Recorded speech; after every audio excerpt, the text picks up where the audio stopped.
right now. Okay, let me do that. That's it. So, good evening, everyone. It's always a pleasure to meet you again. We have today the second session for the methodology course. We have 4 sessions in this course. Remember, we had the first session on September 21st, means a week ago, and we will have 2 other sessions in November and in December, November 16 and December 21st. And what we did last time was mainly an introduction. We went through the goal of this thesis, CP, and we spent time on how to write a thesis, said a few words on the topics also. Today, we'll come back on the topics with a second set of slides, another set of slides, more detailed, and I will go into the main elements of the topic. I will show you and comment some past topic chosen by your colleagues of the past intakes. And then we will move to a second part, which is dedicated to the preparation of the oral presentation. Remember, we have 2 steps, in fact. You have to present, to write and to present what we can call a report or a thesis, something which is written. And after that, you have to prepare a defense, which is an oral presentation, and which is something quite different from the written part. I mean, it's not a summary. The oral presentation is not a written summary of the written presentation. So that's for the agenda for today. What will we do next time and after in December? On session 3, it means in 5 weeks from now, we will concentrate on your proposal. That means at the end of the session, I will send you emails, and you will have to prepare a short paper, something like no more than 2 pages, and I hope it will be shorter, with the first presentation of your topic. I mean, what I mean is that you can move not from topic, but you can improve the perimeter. What I call a perimeter, I will explain you in a few minutes. I will ask you to present your research question, your methodology, and a few references. That's the first step you have to go through. And about 1 month, is enough, really enough to do that and to start with the process. And I will ask you to send me all these short papers about 1 week before the session, in order I can read them, try to make a kind of summary of the strengths and weaknesses, and come back to you with some complementary ideas. So it will be really practically topic oriented. Okay. And for the last one, we could have the same exercise with your first draft of your oral presentation, and I will come back to you with my my advice. That's how it is organized. So today I sent you 4 different set of slides. The first one is here on the screen, a few comments on topics, The second one will be a list of topics. The third one is, it's prepared by Professor Chan, it's called for successful defense. And the last one is a short one, it's on a free slide, called presentation 88. And it's some more elements, good practice and warnings on the preparation of a defense. That's for the program today. That's for the agenda and the 4 set of slides we will use. That's what we will do. So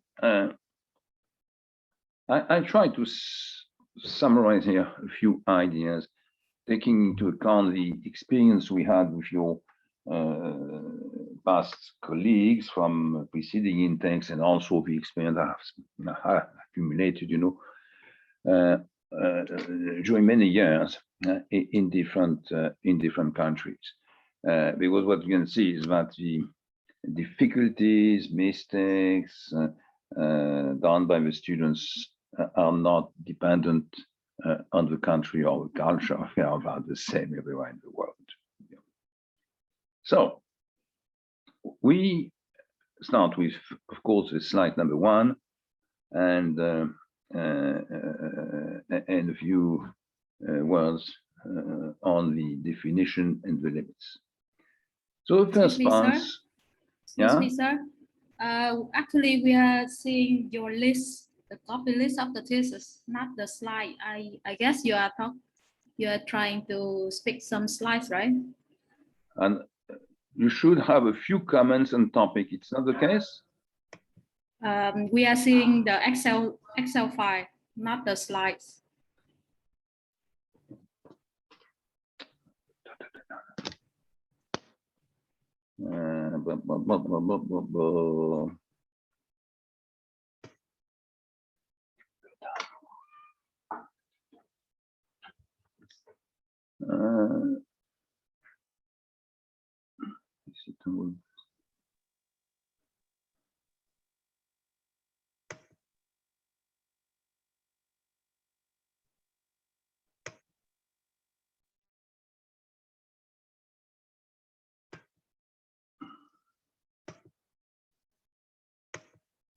And now, is it a few comments on topics? Yes, we are seeing the slides now. Thank you, sir. Thank you very much. Thank you very much for your question. Yeah. So we have a set of slides here, and I start with number 1. One main point is the descriptive or analytical empirical dimension of the topic. And what we find very often is that topics are too descriptive. And the analytical part or empirical part is very, very limited. And that can happen on many different topics. It can happen on a topic on risk management in banks, or it can happen in a topic on an M&A, or it can happen on a topic on dividend policy, or it can happen on even a topic on IFRS, So when you start with a topic, you have to be sure that you can develop a methodology, have an analysis, be empirical using data, interview, comparative case study with a set of criteria. We are not interested here in description of what's happened in the last 10 years on the topic. We want to concentrate on the very limited part of a topic where we can make some analysis using a methodology. The second point is that a title is needed. And the title is a few words. We see very often titles with 15 words, even 20 words, it's a sentence. The title is very short. It's 4, 5, 6 words, no more. And of course, if you think it's not clear enough for the reader, what you can do is to add a subtitle. A subtitle could be added. It could be a kind of general title, credit risk management in commercial banks. Subtitle could be Vietnam banks in Vietnam from 2018 to 2021. So be very careful. The title is what is read first. And the subtitle gives the idea of what we do, of the limits of the topics. If it is 2018, 2021, it means it's not 2021.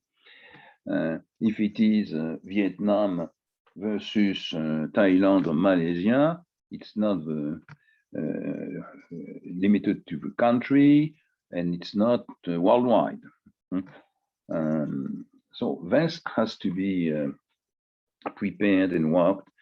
This is something you have to start with, but which can move also during the month to come, when you are more clear on what you do exactly in your thesis. 4, this is the problem of perimeter, what we call perimeter. That means if you come back to my example here, that's a credit risk management in commercial banks, it has to be limited first in terms of geography. Second, in terms of period of time. Is it a picture today in 2021? Do you want to to go through an evolution? What is the period you take into account? 3 years, 5 years? Why?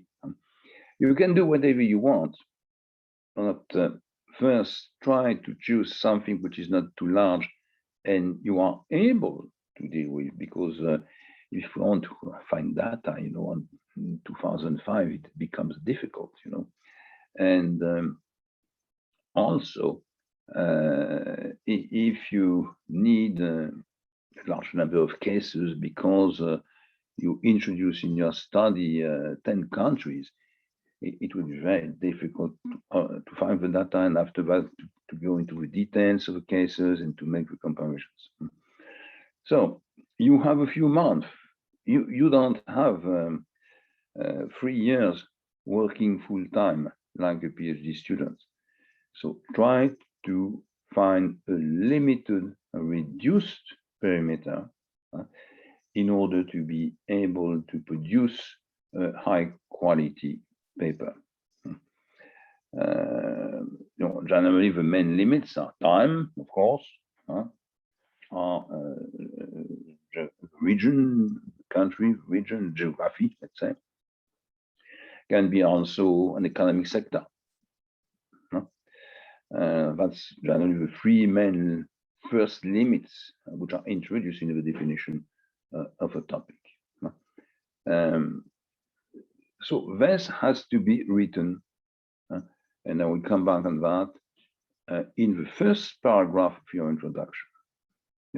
The first paragraph is really presenting the topic, the title, subtitle, the interest of the topic, your motivation. Why do you do that? Because you have been working in that kind of the department of problem, because you have been involved in this theory, in this practice, because you had an experience in this industry. We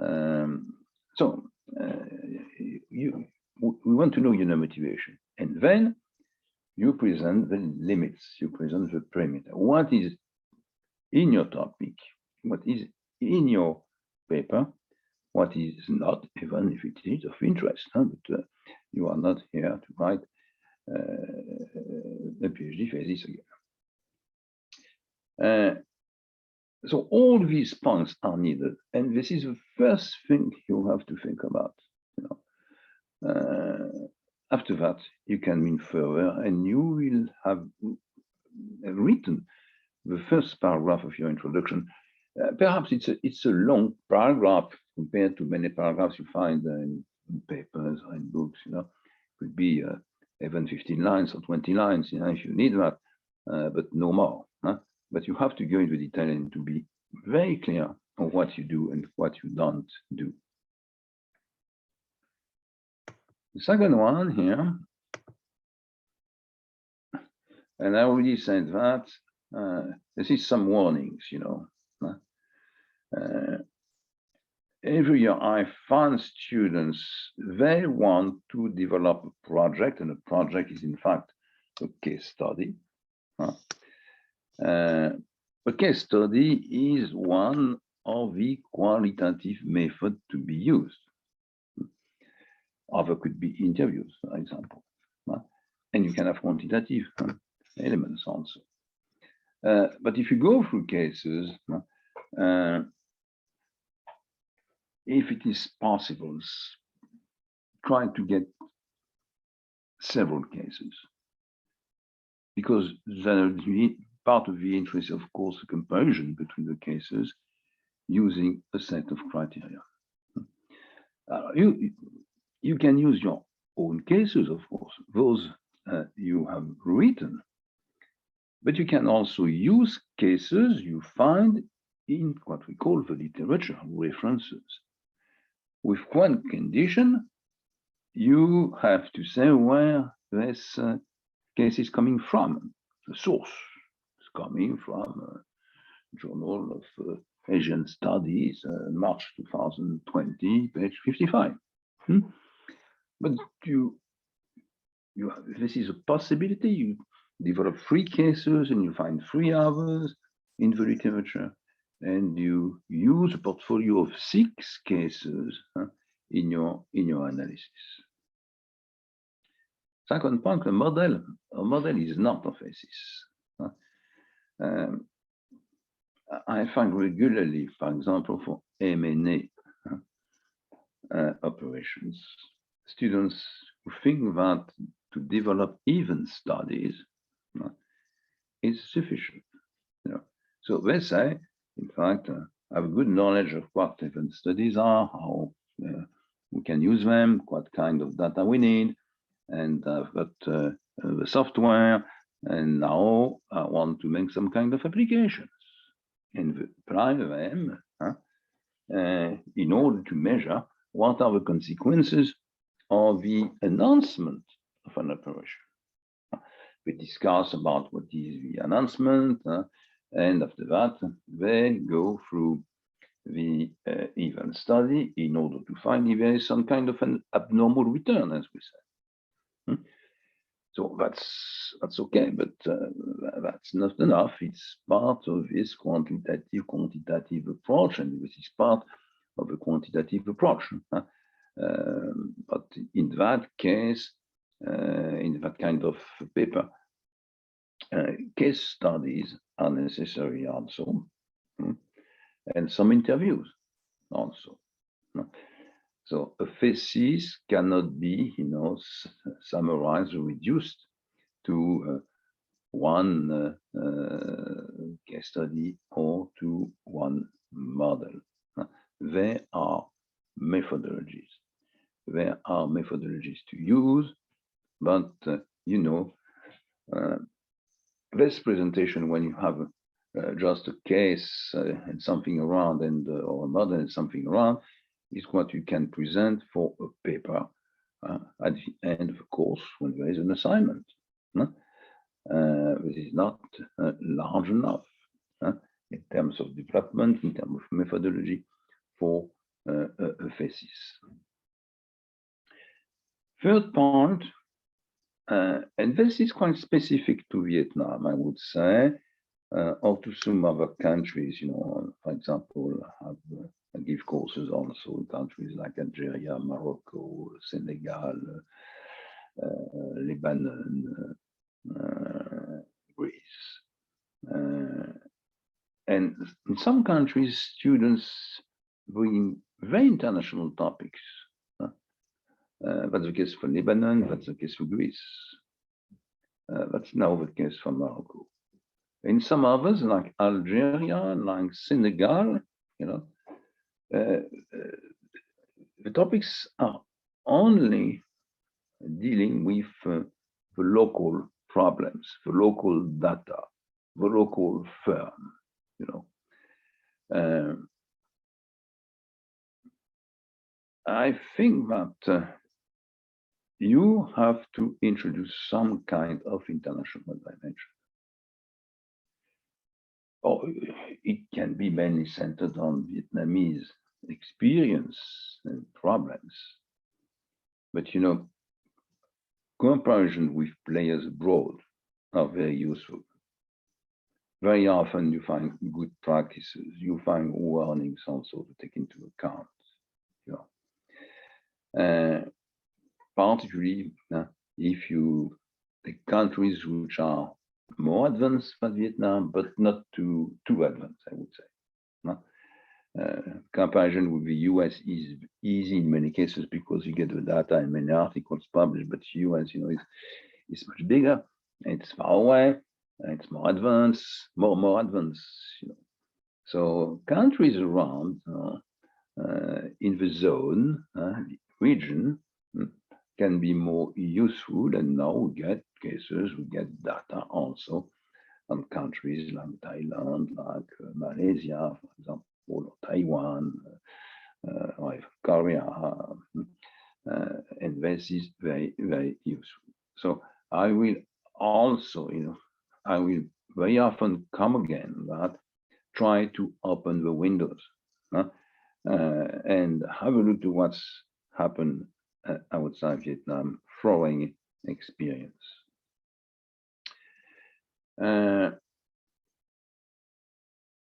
Very well-known topics are risky because it's difficult to bring a new contribution.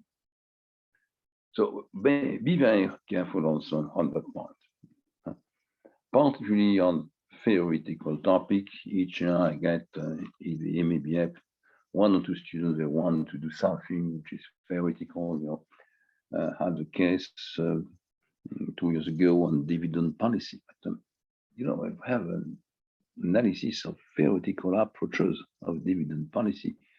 You know, there's so many research published, you know, so many articles available, that it is difficult to find something new.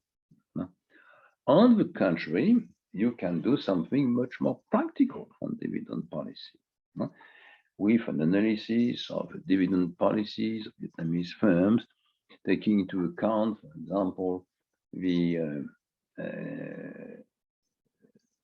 group of shareholders, how they are split between subgroups, the stability of the dividend policy, the risk premium calculation in comparison with some other countries around. So you'll find many topics, but be very careful with the, I would say, theoretical topic. You know, you had so many researchers with good backgrounds, full-time, and databases, which have been working on that. So very well-known topics, you know, as you find them in literature, are risky because one of, among others, one of the elements we are looking in your faces is some kind of contribution. What is original? What is new? If it is to read a summary of dividend policy, we have very good books, you know, and even textbook like Burke and Demers, which is not a book on dividend policy, but you have a very good chapter on that. So be very careful. Be very careful also with very well-known topics which are moving, like studies, a study on the monetary policy of Vietnam. You don't have the data. Of course, research teams are working on that in Hanoi, in the central bank. Also, IMF research teams are working on that because they are working on all the countries which are members, and they compare each month what's happened in neighboring countries and so on. So they have the data, they have the research resources, and they will be anytime more advanced than you can be. So, it's very interesting for a course. You have a course with monetary policy, but it's very difficult to find a topic for a thesis. Very difficult. So this is a risky topic. So that means, it will be part of my analysis. One of the first steps of my analysis is to try to say if the topic you propose is feasible or not, taking into account the fact you are part-time students working at the same time, you just have a few months, you are not a member of a research team with databases and past research and many members with different cultural experience. So try to escape to that kind of topic.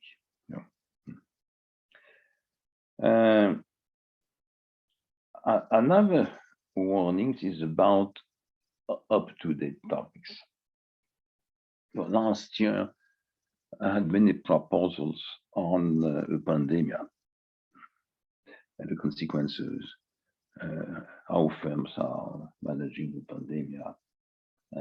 What about the volatility of the different stock markets with the different steps of the pandemic?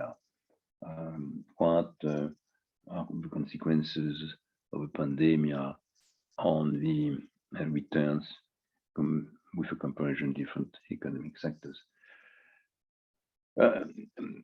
You can find topics of interest, but one of the problems you have is that the situation is still moving.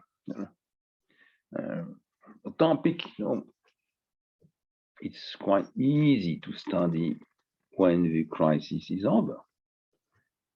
And we don't know when the crisis will be over. We hope that it will be over very soon, but we don't know. In Europe now, we are talking about a fourth wave. The pandemic has been declining, a large percentage of people which are vaccinated. But, the experts say that new variants will probably come and we have a new wave. So that's a sanitary problem, it's probably for everyone. But also, it is a problem when you start with a topic, you don't know what will be the next step, and you don't have the tools to measure the upcoming consequences of a wave, if there is a new wave. So be very careful. I think these topics will be really of interest when the pandemic will be over, perhaps in 1 year or 2 years from now. That's where we are. So up-to-date topics are very, very dangerous. And very often also this problem with prices, price of oil, for example, which is an issue. Today, if you have a look to the market, price of oil is about $80 a barrel, which is now it's a price which is much higher than what it was, of course, 1 year ago. But it's not so far what it was in 2018 also. Anyway, if you center your topic on the oil price economic consequences in the steel industry, for example, which is a great consumer, you will follow the publication of the data each month and you will modify your thesis. It's quite difficult. If you take a topic like that, take a topic like the volatility of oil prices and consequences on the steel and another sector in Vietnam, from 2013 to 2018, something like that. But be very careful with very up-to-date topic, and those topic we don't have any experience is. So that's a few warnings here, and I will come back on these warnings several times because I think this is very important for you, and this is the first question I will raise if I think you are on the way to present a thesis which is very, very difficult to manage, to prepare, and to write.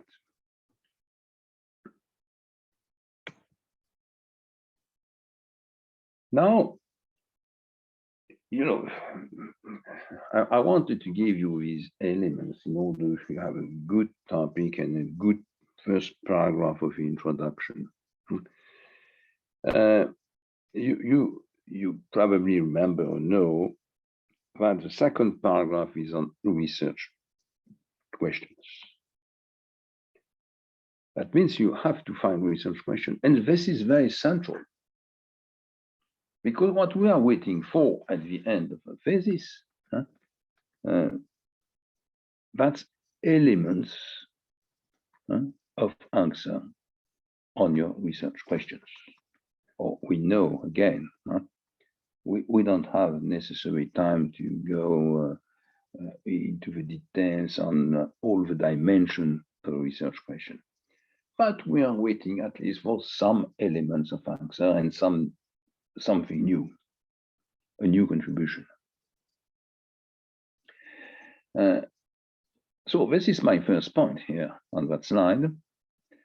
The thesis should start with research questions. Second paragraph of introduction is dedicated to research questions. What are the research questions you want to answer at the end of a thesis? This is a very, very central point. Now, you have two main ways to organize the research question. Research question can be organized with an envelope question. It means a very large question, which is taking into account all the potential dimensions you can study. And then you have sub-questions. Sub-question in that case, generally, they are very, very limited, and the answers very often are quantitative answers. So you have a very large question, and inside you find sub-questions which are very limited in terms of scope, and very often the answers you are looking for are quantitative answers. A second possibility is to have 2 to 4 questions connected one with the other. 2 to 4 questions connected together. Same importance, okay? And in that case, they are generally designing the organizational structure of your thesis also. I cannot tell you, of course, right now, but even when we agree on the topic, what will be the organization on your research question? It's another discussion, and sometimes you even move from the first choice to the second one, or the second one to the first one, after a few weeks working on your thesis. Third point, one of the mistakes very often done is to present research questions which introduce a descriptive presentation. For example, come back to my example on dividend policy. And you find the first question which is, what is a dividend policy? What are the different kinds of dividend policy? This is very well done in textbooks. You don't have to summarize textbooks here. If you think it's useful that the reader, go to Burke and DeMarzo on the chapter and read the chapter on dividend policy, you give a reference, you give a difference of Burke and DeMarzo, or the title of the chapter, a number of the chapter, and the page. But no more than that, you know. So descriptive parts and indicative questions have to be very limited for parts, and we should not have research questions to introduce descriptive presentation. Sometime when you have a case, for example, or have cases on the steel industry, as I said, we need a presentation of the steel industry in Vietnam and in comparison with the steel industry abroad. But it's not a research question. It's something different. A research question also should be simple, easy to read and to understand. Complex research questions are generally very dangerous because you don't find any kind of answer or element of answer. So it has to be clear and straightforward, you know, not too complicated. In general, also, research questions are followed by hypotheses. It means, come back to the dividend, you know, you can have a question on the dividend policies, like the characteristics of dividend policy, the differences in dividend in the characteristics of dividend policy between Vietnam and Thailand and Malaysia. Okay, so you will probably have a test, kind of it's a statistical or econometric approach, and you have to test what you think. It means your hypothesis. Hypothesis could be the payout ratio in Vietnam is globally higher than in the two other countries, with the exception of the food sector, for example, because you have been through the data, you have the look, and this is what you believe. So this is your hypothesis, and the hypothesis will be tested, and the answer or validation will be yes or no, if the hypothesis is verified or is not. It's validation of hypothesis.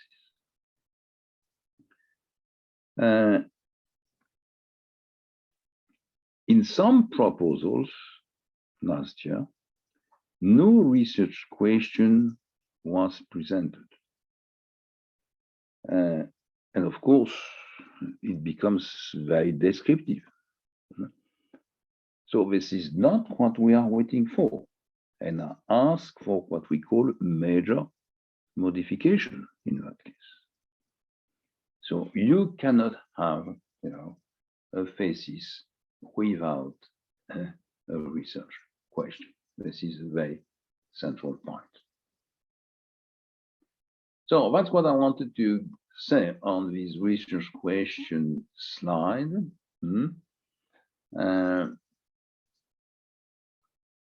Probably, you know, part of you will use the system with envelope question and sub-question, and some others the second organization with 2 to 4 questions together, connected. Be very careful about the introduction of descriptive parts in the research question. This is not what we are waiting for. Try, when you write a research question, generally, you know, in the first step, it's difficult to read. It takes 2 lines, and you have to simplify and you have to summarize in the second step. Another element, you know, is try to find, or to think at least, to the kind of answer you can obtain after your analysis? Is it something in words, sentences, quantitative data, a result from a comparison saying underlying the characteristic of two different kind of firms? What is it? If you don't find any, that means probably it's not a good research question. So this is what I wanted to say on slide 3. Now slide 4. So you had the first paragraph, second paragraph. Now we move to the third paragraph on methodologies. Methodology is something central. There is no thesis without a good methodology. It doesn't exist. However, you can decide to use one or several methodologies. Generally, the best thesis, use several methodologies. Just because, for example, if you want to present a quantitative methodology-based thesis, you need before some kind of interviews in order to find the good hypothesis and some cases the right model. And when you get at the end, after your analysis, quantitative analysis, you get your results, you need to discuss and to validate the results. And to validate means you have to compare with what is found in the literature, in the references, but also it has to be validated by a presentation to practitioners, professionals, experts, and the discussion on what we think about your result is something which is necessary, very useful. So that means even if it is dominated by one quantitative approach, the thesis will have two short qualitative approaches before and after the quantitative approach. Globally, point 2, methodologies can be qualitative and or quantitative. We find very good theses which are only qualitative, with case studies and interviews, without any kind of model, any kind of econometric approach. That's happened. We find also methodologies which are nearly, I would say nearly, only quantitative, with different models to be used. This is what we do, and then we show you in company evaluation. This is what we do. For example, in cost of equity calculations, we have several models, and we can use several models, but we have hypotheses behind, many hypotheses, many bias also. So after that, we have a long validation step. And before we have a discussion on how to find the main data which are necessary for the different models, and what can the different models can bring to the analysis and the conclusion. But very often, the best one are qualitative and quantitative. If I come back to the case of M&A, it's very useful, if you are studying M&A in Vietnam, comparison between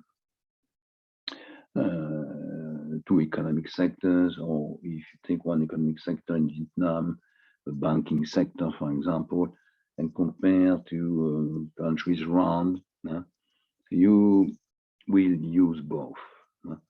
You will probably use a qualitative approach with interview and case studies and comparison of case studies, and a quantitative approach with elements of calculation based on event studies. And this generally give you the best phases. Because when you go only through quantitative analysis, of course, you simplify. Quantitative analysis don't take into account all the dimensions of an operation of acquisition followed by a merger.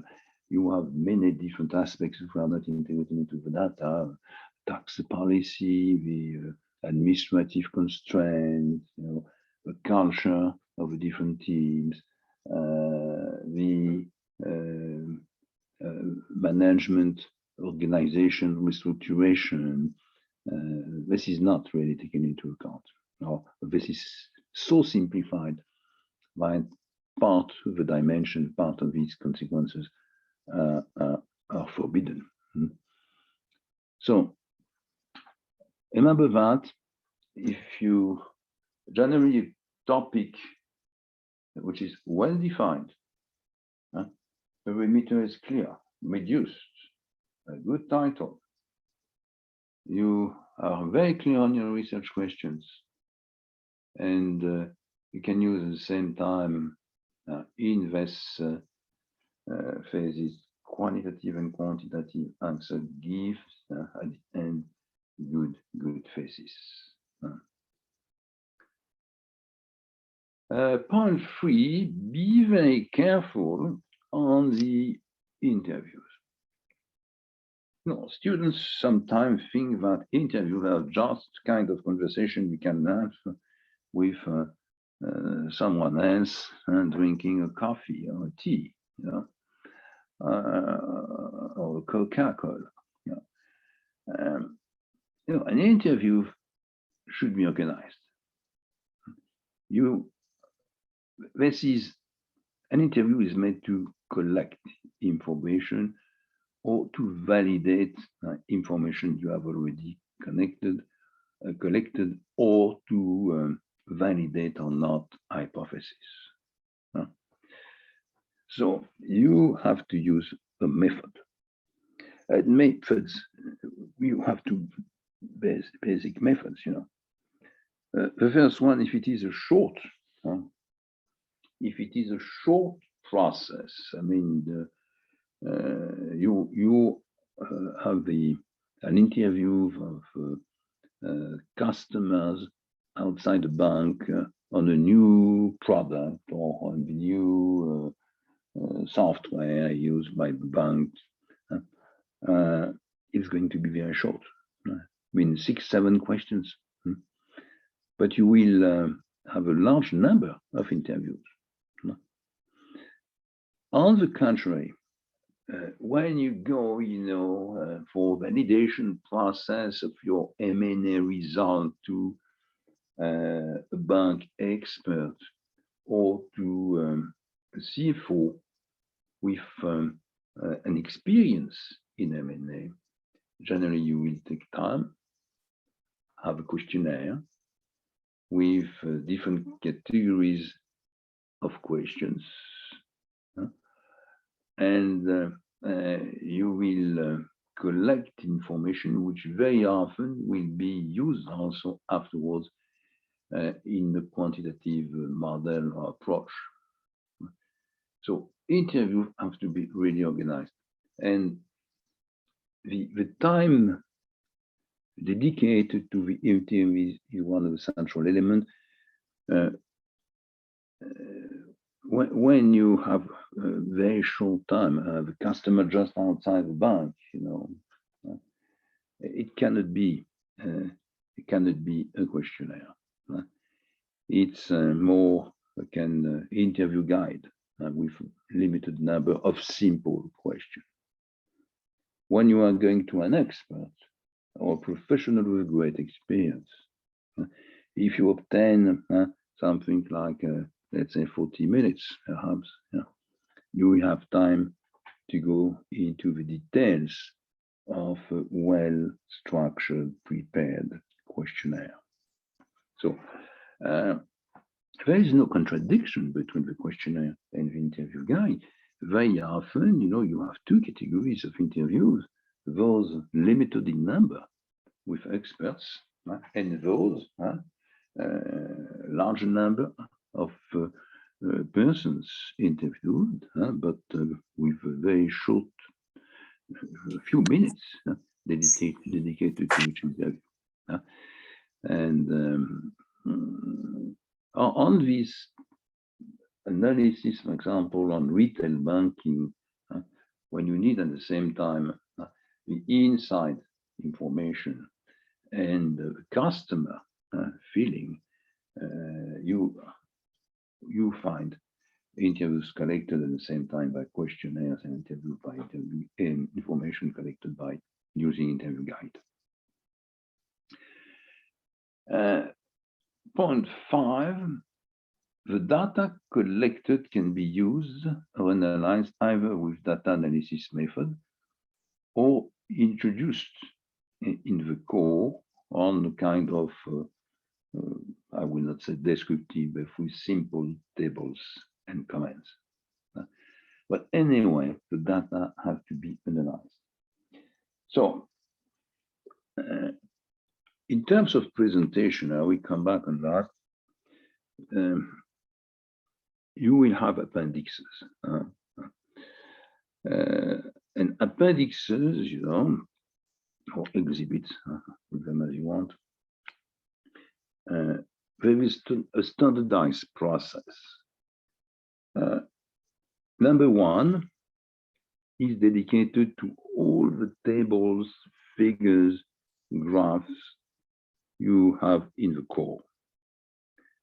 That means each time you have a figure, a table, or a graph, you should give them a number and title. And Appendix 1 is a collection, a summary, with 1 line per figure, per graph, per table, with a number, the title, and the page. Okay. The second one, appendix number 2, is for abbreviations.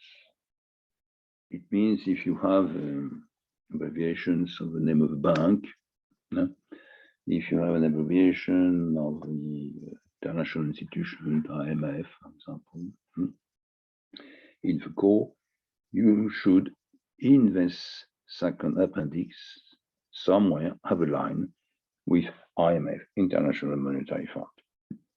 And I back to my point here. Appendix 3 is for the interviews. I mean, you will have to present your questionnaire to explain why you choose such or such categories of questions. And same for interview guide. And next, present a summary of all the interview. It is a summary. If you have 10 pages in your interview, you don't introduce 10 pages. It would be probably something like 15 to 20 lines in that case. No more. It's a summary. That's Appendix 3. Of course, you can have other appendixes. It depends on the topic, you know. But these 3 appendixes are very, very common. Okay.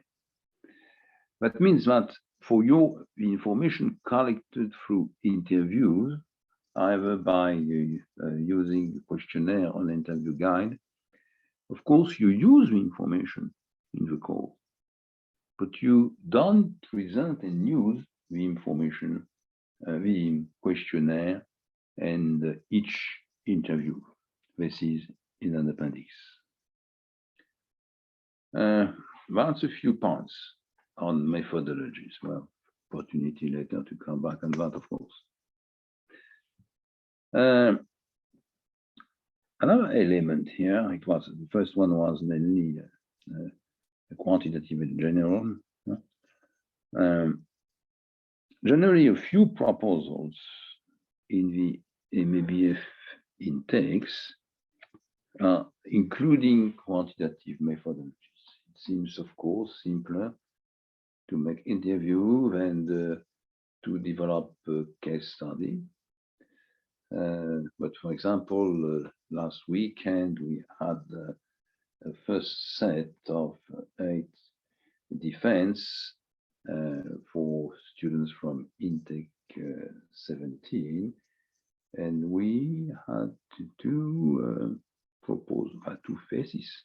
It was brilliant. Yeah, the process and presentation really centered around quantitative methodologies. One of study on return and risk, and the second one of problem of announcement of acquisitions operations. Yeah. So a few proposals include quantitative methodology. My advice is, when it is possible on a topic, trying to use quantitative methodology. Generally, the quality of the result interpretation you give is better. But this doesn't mean you don't have qualitative also, right? Even not only to introduce, to prepare the choice of a quantitative method, and after that to discuss and validate the result of the application of the quantitative methodology. Point 2, when students are studying topics using quantitative methods, but this is not only Vietnamese, it's what you find in many countries. I say, this is something, we are very good, on one point, we know very well all these regressions, and particularly the linear regression. That's very often useful to use regression analysis, not only linear, because you have others, but also you have to interpret clearly for example, the elements dealing with the quality of the results, variance, distance from of different points to the line. So you have to be very careful in the interpretation in terms of quality of the results, and after that in terms of meaning of the results. But other methodologies can be applied based on different methods. As I said, we had a study based on event studies, and event studies are not very difficult to run. You have the right level in quantitative methods in order to manage a development or chapter test based on event studies.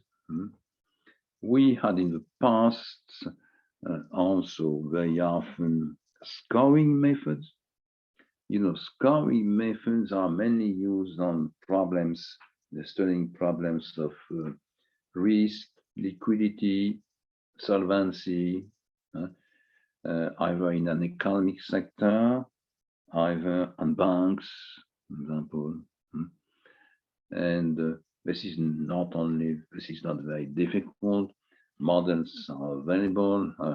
First model were created and published by my friend Altman in 1977. So they are popular. You will find many references, papers, good papers to compare and discuss your results. So you have to think about how to use scoring method. Is it adapted? Is it in line with what I'm looking for? Do I get the right data? What the scoring method application can bring in my thesis? We find also what we call Garch methods, and I forgot that one of the thesis presented last weekend was mainly based on Garch method applications, with a comparison between different Garch models and their capacity to bring new elements of answers to the research questions. Perhaps it was too Garch method oriented and a bit more qualitative approach could have been very useful. But anyway, it's a good instrument if it is adapted to the topic, to data, and if it is well prepared before, generally by a short qualitative approach, and then validated results are validated using again a qualitative approach. So this is another very, very important element. Event studies, scoring method, Garch methods, different linear regression or different regressions, are good and very often tools used in phases in finance and banking. And of course, you have all the portfolio models. All of you know the capital asset pricing model or Markowitz models, but you have more advanced models which can be used and sometimes used in comparison with some other methods. For example, if you, some of you will use the pharma models with different pharma models, we have basic models, but more advanced versions of the pharma models. And in some studies, they can be used in comparison with Garch models. And these portfolio models, we should know these portfolio models. They are well presented in the courses and they're well presented also in Burke and DeMarzo. So what I want you to understand here that you are able to use different quantitative approach or models or methods, and on each topic you should raise the question what a quantitative approach will bring. And among the quantitative approaches or methods I know, what is the most useful in order to bring some more elements of answers to my research questions. Third point, some topics also require a scenario simulation approach. For example, projects. I'm nearly sure that 2 or 3 students will propose projects on energy. And of course, renewable energy in comparison with classical projects. And we are not very sure, of course, of all the elements because we don't have enough experience in that everywhere in the world. And when you want to study or compare the projects, whatever they are, solar projects, windmills, hydraulic projects, you have to make simulation scenarios and simulation. So we have methods to build, to design scenarios, and after that we have software in order to go through simulation approaches and the stability of the results when some of the parameters are moving. This can be very, very useful. It's not very difficult. And I think that some of you can use scenario methods. Point 4, case studies are useful and comparison should be made with a set of criteria. And of course, as I said before, secondary data. It means case studies you find in the literature and you use with yours. They are also very useful. They are very useful. Okay. why do we need a set of criteria? First, imagine that on a topic, let's say my M&A operations, for example, I've got 3 cases I found and wrote, and 3 cases from the literature. I have to rewrite them with the same structure, same presentation, same kind of data, in order to facilitate the comparisons. This is what we should do. But after that, if you want to compare, you have to find the right criteria. So we have to work on the criteria list, what we call a set of criteria. That can be 5 or 6 elements. It can be profitability, sustainability, debt equity ratio, and some others.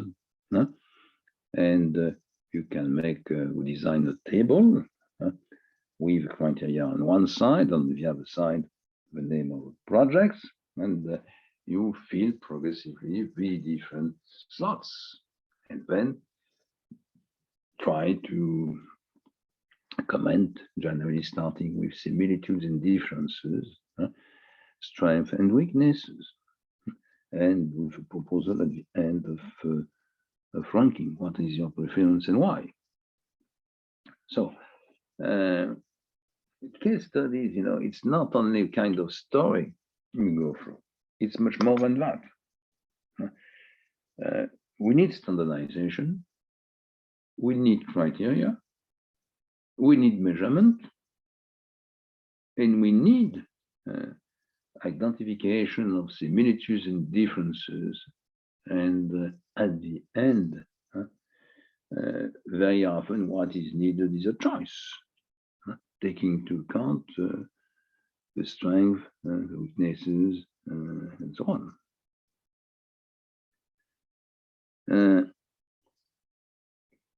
On these cases, again, my point 5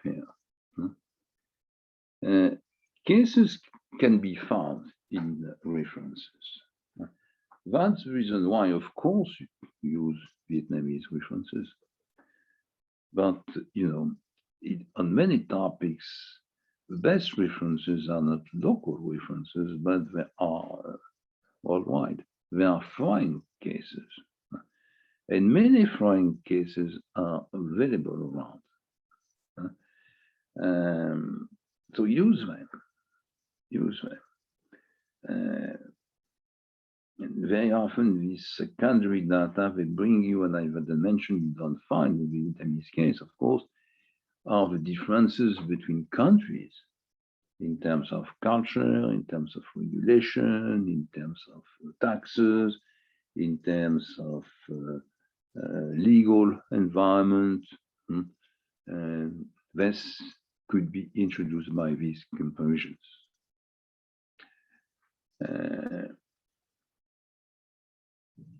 You've heard perhaps when you make acquisition outside the country, and this is true both ways, from Vietnam or from foreigners in Vietnam, we have to take into account what we call generally the distance.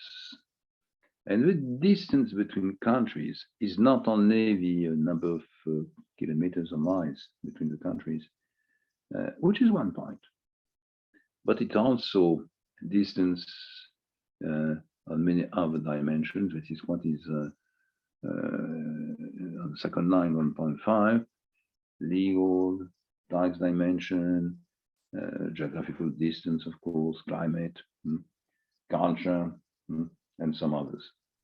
So we have available what we call distance indexes.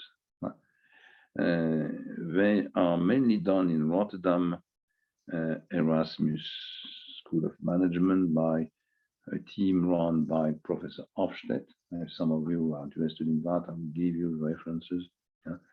And this could be also of interest to use, indexes between countries, comparing or comparing economic sectors.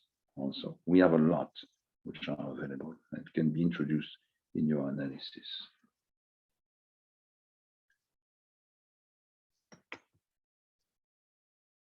Comments on reference list now.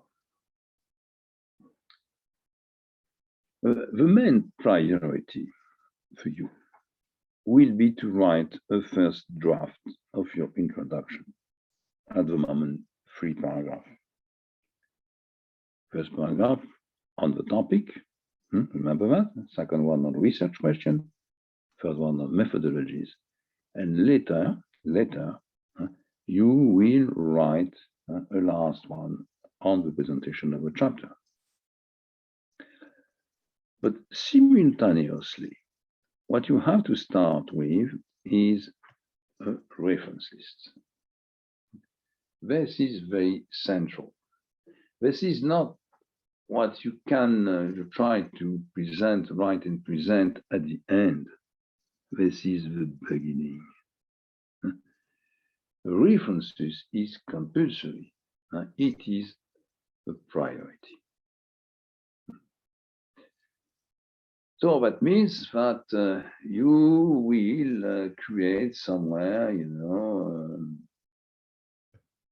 your computer, a list of references. Progressively, you will improve, you will add more, you will use different websites, platforms to start and to amplify and to perhaps go into more detailed references, specific references, I would say. So it's never, a reference is it's something you need at the beginning, but anyway, it will be improved progressively during the period you prepare your thesis. And perhaps during the last few days before you present your thesis, you will find a new one because there's a new article published, because you didn't find it before, and you have the opportunity to have a copy of the article. So it's a priority, but at the same time a long-term process. But that means that if you want to go further, you need very soon, in a few weeks, probably a list which will be about 80% of the final list, and after that it will be improved. Okay. I would say, okay, platform, website, of course, EBSCO, Kern, and some others. But don't forget that you have past theses available. And your colleagues from the past intakes, they worked on topics which are, for most of them, very similar to yours. And what could be very useful, and you are allowed to do that, is to use their reference list. So these theses are available at CFG. So have a look to the topics, have a look after that to the thesis, have a look to the reference lists, because it's a good basis. It's less difficult to start with the first list, even if it's not completely up to date. And if your topic is not exactly what your colleagues 2 years or 3 years ago worked on. But when you have a basis, you have names of authors, you have references, you can go into some of them, and in each of them there is also reference lists. So this is generally one of the most efficient way to prepare your own reference lists. So when you get some references, you have to organize the reference list. And they should be organized according to what we call the international norms or international standards or Harvard norms or Harvard standards. We have different ways to present articles, professional and academics, books, reports from central banks or international institutions, websites also. Before starting with references, have a look to these norms, and each time you introduce in your list of reference, apply these standards, because it is easy to do it each time you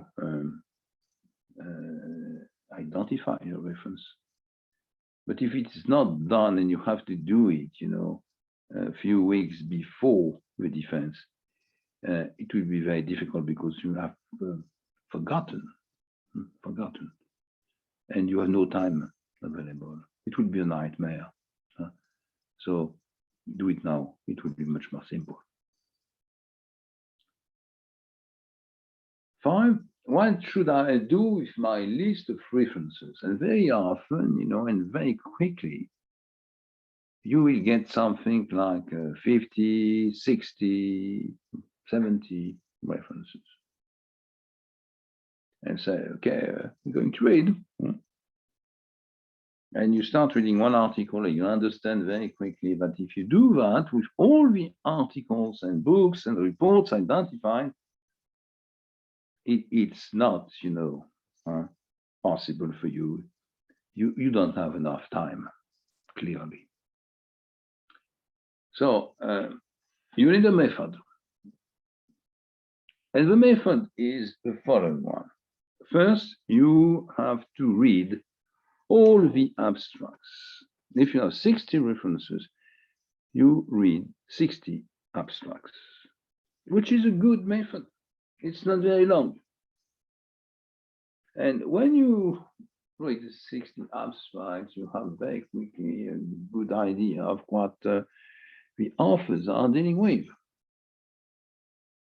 And you know that you cannot read all of them. You cannot read all these reports, books, academic, professional articles, and go into the website. Very often it's not very well presented. So you need a selection. So you read the abstracts, the 60 abstracts, and then you make a selection of good references. And it should not be probably more than 15 of them, 15. Should not be more than 15 of them. And you have to choose them. There is no model for that. There is no specific tool. It is, your, I would say, your opinion. It's a bit subjective, but this is the only way to do it. Try to find among the 60, the 15, which will be the most, not the best, the most useful for you in the preparation of your thesis. When you have done this, it is time to read. It is a very profitable investment, my point 6. A very profitable investment. So we have 15 references, you read them, you spend the necessary time to read them carefully. And the question behind is, what are the main ideas? Well, generally, you get 15 references, You can have a list of 50 ideas, but that's not the point. You are dealing, you are looking for the most important ones, the main ones. And in many cases, it is 5, 6, or 7, no more. So that's what you need to identify these 5, 6, or 7 ideas, which will be very useful for you when you write your literature review. So what I try to explain to you up to now, with the choice of a topic, the perimeter, the research questions, the methodologies, the fact you use qualitative, quantitative approaches,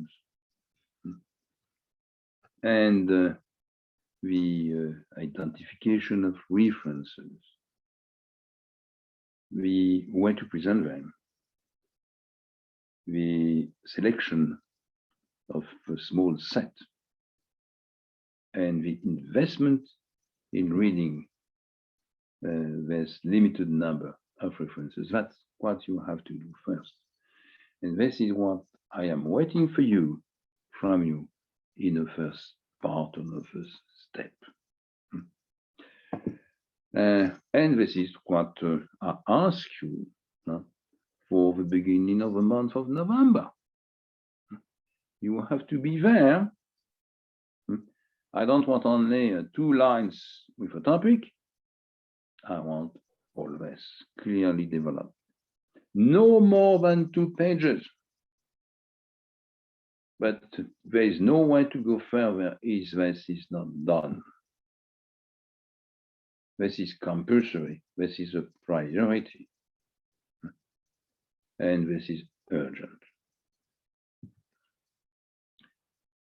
I move now, if you don't mind, to slide number 7 here. And I would say a few words on literature review. And after that, we will have a few more words on how to present the results, even if it is something which is far, and we'll have opportunity in the next month to come back on that point. So what about literature review? First, what it is not. It is not a list of articles. This is a reference list. A literature review is not a reference list. It's based on a reference list. But between, you have made a selection, you read, and you identify the main ideas. So it is not a list of articles or even summaries of the article. If you have 15 articles, then you say, okay, now literature review is a summary of article 1, and then a summary of article 2, and then a summary of article 3. It means you don't understand what it means. So this is what I tried to explain at the end of the preceding slide. You need to identify the main ideas developed by the authors. And these ideas should be presented clearly.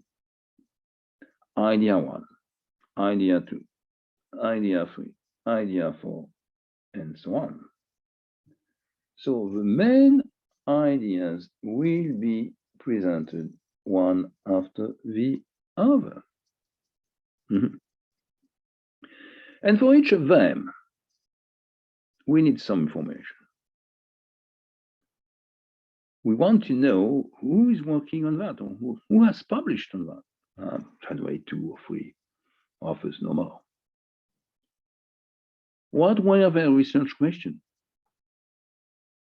What were the methodologies used? And what kind of data of case study they also developed, and their results, of course. So why do we do that? It is boring. But it's very profitable also. You have point 3 on that slide. What do you obtain? You obtain a good knowledge of the literature. When you have done this, you know what has been written. You know what are the main authors, schools. You know what are the most experienced firms on your topic, Max Evians banks. So you have a good picture of what is available, of what has been done. Second, you found also new research question and new methodologies. New research question and new methodologies. What does it mean? It means if in one of the article or paper, you find a good research question, which you think it's a good idea for you, you can add it in your research question paragraph, second paragraph of the introduction. That means we have to start from somewhere, of course. But progressively, we have also loops which will allow us to improve the preceding paragraphs we wrote. So new research question can be used. Research questions, they are not the property of anyone. It's some kind which is free to import.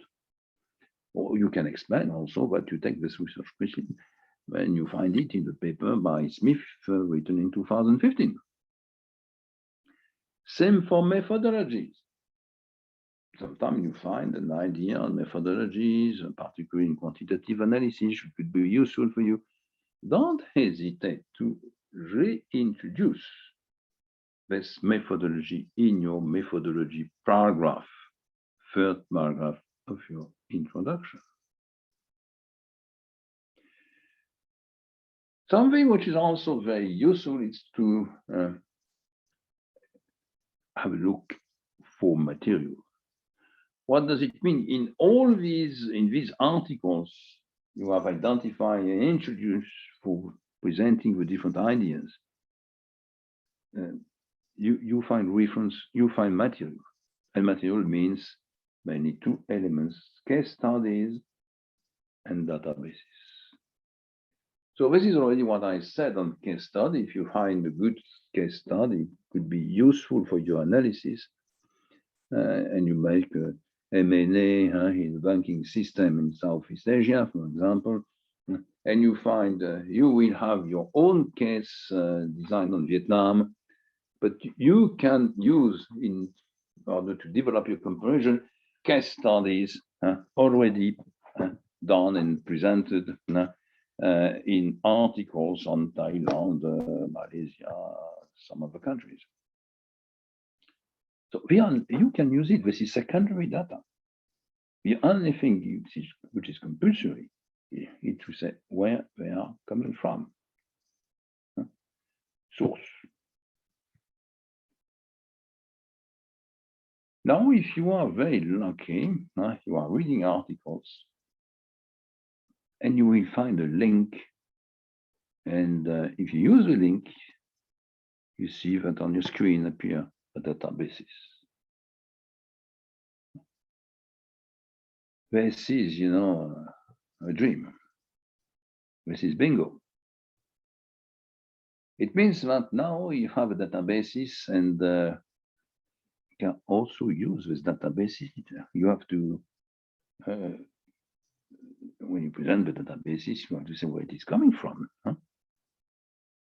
But after that, if you want to develop any kind of methodology on this databases, regressions, whatever it is, you can do it. So be very careful when you read to the links. They are very often, very small at the bottom of the page. But it could be very profitable to read carefully the bottom of the pages. You will find also in these different articles, the results of the authors. And of course, for each idea, you will present, introduce, explain the main results obtained. And these results will be very useful at the time you have to discuss and validate your own results. That means, and I will go into details later, when you present your own results, you have a presentation steps, means you have obtained in your analysis different results. You have to give a priority. You have to say what is urgent, what is important, what could be reached short term, long term, to say what kind of resources are needed in terms of finance or in terms of human resources, for example. This is your presentation. But after that, you have to discuss and to validate, which means mainly to compare to the results of the preceding authors. It means the results you presented in the literature review here. And you will underline the similitudes and differences and try to explain the differences, which generally is part of your contribution. Mm-hmm. So the results presentation, in the last part of literature review for each idea is very, very important. Because you need, this comparison to the literature to validate your own results. So this is literature review. I will say also, I didn't present it here through a slide, but in the order of preparation and the writing, the presentation after that of a thesis, I really recommend first you start with the introduction and the references, first part. Second, after reading, selecting, finding the main ideas, you write this chapter on literature review. But for many CP's theses, it is useful to have a first chapter before. This will be warnings on literature review, will be chapter 2. You have a chapter 1.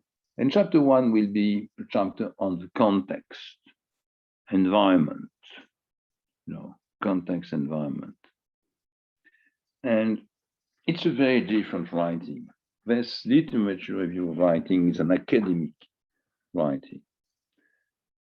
The other chapter is a more professional chapter. It means it could be shorter generally, much shorter than the literature review.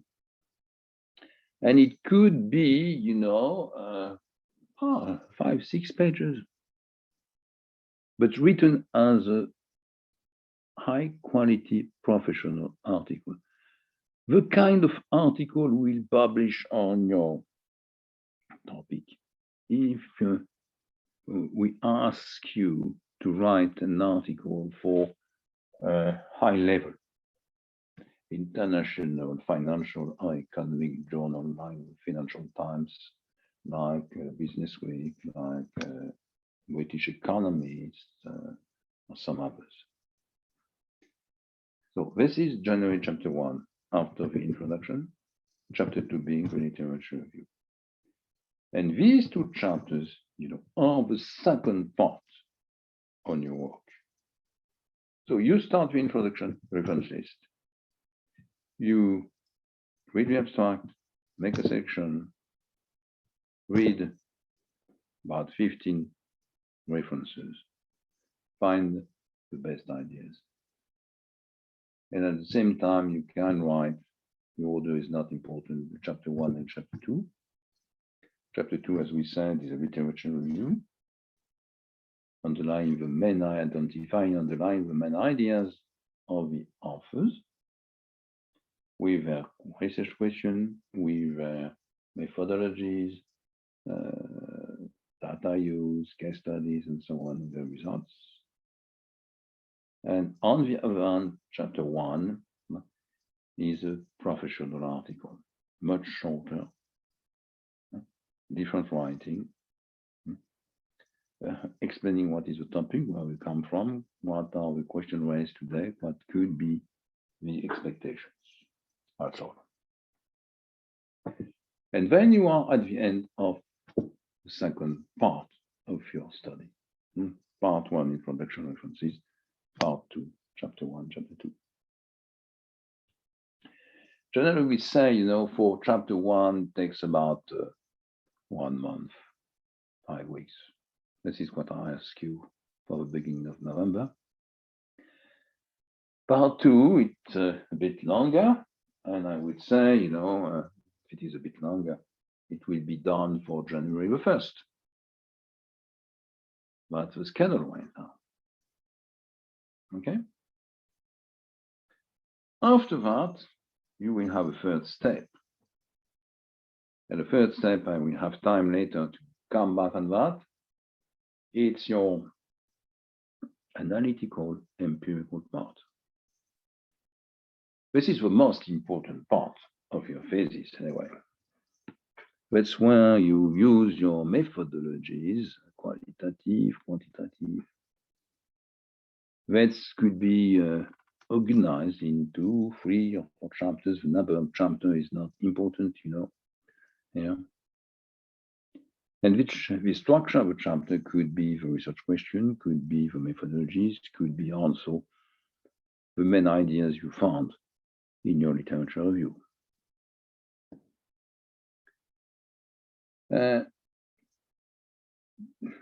Come back to my schedule. It will take about, I would say, 2 months, 2 months and a half.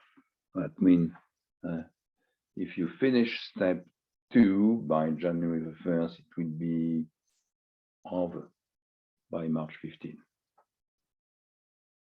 And then you will have to move to step 4. And I have a slide here already prepared on the results. I said a few minutes ago what I was waiting for in the part dedicated to the results. First, these results should be presented, organized or reorganized and presented. And generally, they are kind of reorganization. This is a word here in point 1.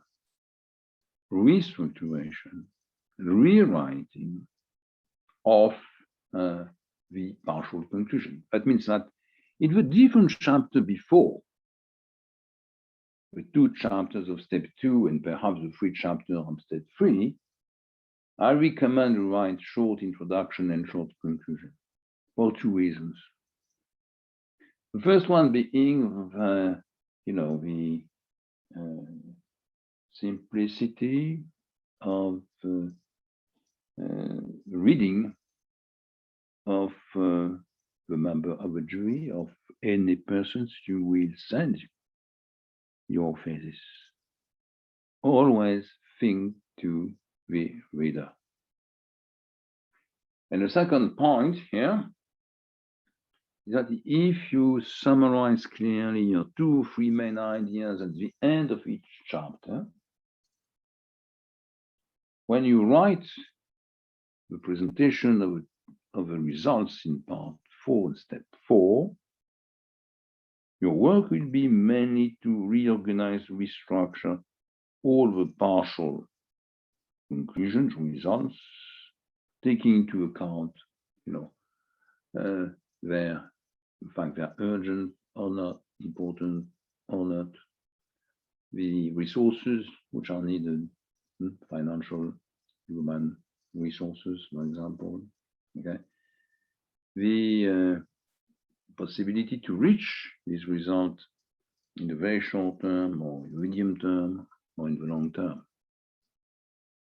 This is part 1 of the presentation of the results in step 4. Second, they should be discussed. discussion is something which is very simple. Because to discuss, you don't need any method. You have a look to your results and you have to say what you think. For example, I have a look to my result and I thought before making the analysis that the answer will be completely different, will be the opposite. Perhaps I have got a bias of analysis or bias of opinion or both of them. And this is what we want. Should be very short, something on 1 to 2 pages, no more. Point 2 here. Point 3 here. Point 3, you have to validate. And this is what I already said. What does it mean? It means you compare your results with those of the authors you presented in your literature review. Are they identical? Are they completely different? And you will see that in general, what you find is that they are for a part identical, for another part completely different. But for the largest, most important percentage, they are similar with some differences. And what we are interested in, okay, is to identify and underline the references. And something which is very, very important is to try to explain these differences. Why is it different? Because of the countries studied, because of a period of time, because cases are the same, because of the quantitative method you use. Is it a bias of analysis, or is it a cultural difference which is of interest, for example? You have to spend time on this discussion, validation, explanation of the differences. This is very central in your thesis. Now, we have a last element on that slide, which is, what do you want to do with that? In most of the cases, you have something which can be called recommendations or good practice warnings. It means it can be a recommendation to different players involved. Sometimes it is to the central bank, sometimes it is to the banks, and sometimes to the insurance company, to the acquirer, the potential bidder, or to the targets. It depends. But in many phases, we are waiting for recommendations, and particularly the kind of phases we write on that kind of program, which is for part academic, for part professional. So if you find academic results and if you have discussed and validated them, now it's time to translate them into recommendations for practitioners. This is what is needed. And we are waiting for that. And this is very often, a point for questions at the time you go through the oral presentation. So I would say, okay, you went through introduction to the literature review, the context, just a few words on the analytical step, and come back on that, went to details into the results, recommendation analysis. What is the end? The end is very simple. Of course, you have a conclusion. You have a very short conclusion. But, it's a very short conclusion. It means the conclusion is very short. It's like 2 pages, like 2 pages, no more. Very often it's even shorter. Okay. What do you find in that kind of conclusion? We find 2 main elements. The first one is the limits of your presentations. Limits of the presentation. It means at the beginning, in the introduction, you said what you wanted to do, and you were not able to do all that for different reasons. You explain why. You explain what you have done compared to what you wanted to do, and why it is different. You explain also that sometimes you have done more, at least on a few points, because you had that opportunity. You met someone, you find a very useful case study in the literature. So all these differences between the original framework should be identified and explained. And the second part of the conclusion, second part of the conclusion is what can happen next, perspective, as we say. And we have 2 points there. The first point, is short term. First point in short term. What is short term? It means you are next June, July. You present your paper, you define your thesis, and we say, okay, this is good job, but you can improve it. You have a possibility to work for another 4 months. And we see you in October 2022. What will be your action plan? It means, what will you do in the same situation? You are still working. You are still part-time students. What will you do to improve your thesis? And now very last point is on long term. You are so keen and invested into your project that you decide to become, either a full-time researcher in the bank or full-time researcher in a university, or you decide to write a PhD thesis on the same topic. Of course, you will get 3 years. And if you are in a bank, you get research resources, budgets, and so on. So the question is simple. What will be the priority of a long-term study? Just what are the main questions to start with in such a project? And this is over. This is finished.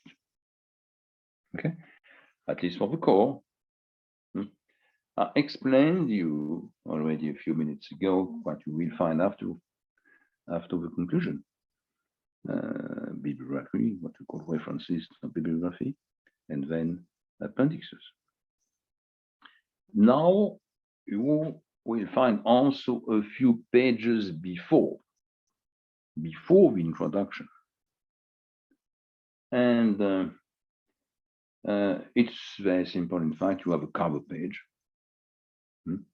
Ask to your assistant, program assistant.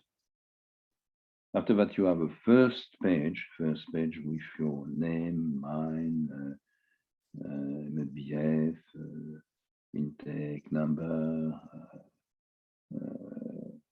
year. Third page will be what we call a free page, which is also known as acknowledgement. If you have a look to the British or US articles, it's really a free page.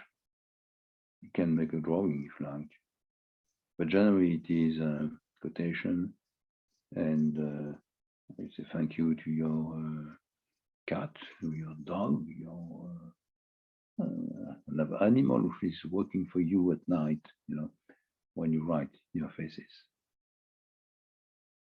Next is a page which is very important, with abstracts. You need a 15 lines abstract summarizing all the elements of your thesis. It's difficult to write, 15 lines to present the topic, the research methodologies, research questions, methodologies, main material use, cases, data, basis, quantitative methods, and results. And below that, you should have what we call keywords, something like 6 to 10 keywords. Okay, and then you will find your table of content. That's what you need. So now I've been through all the elements, from the cover page to the last appendix, and spending time mainly on the core between the introduction and the conclusion. You have the structure, you have warnings, you have recommendations to deal with this kind of projects. Okay. So I finished with this set of slides, and we have a short break, and after that we come back and move to a list. This is what I want to do next. A list of topics on the last on 3 years, which is in fact index 17. It's not finished. It's not over. It's index 14, 15, and 16. And this will bring an example, and we'll give you some, present you some comments on that. So we have, as usual, a short break, and we come back with this slide, in order to give you on topics. So it should be this one. I hope you see now the slide with the topics, and it should be there. Okay, and we have a look to that list, and we comment and bring you some comments. So let's have a short break, please.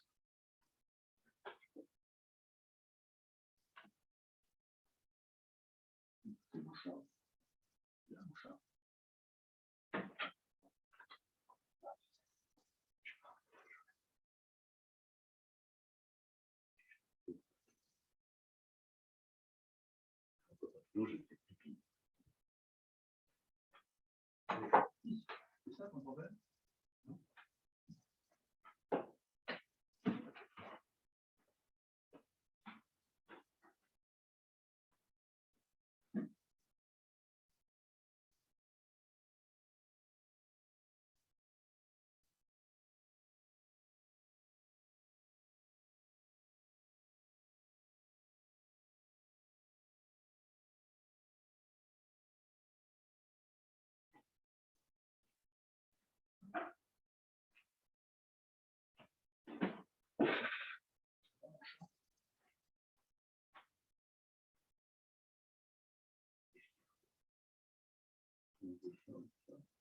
Bonjour.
changerai un peu tout à l'heure.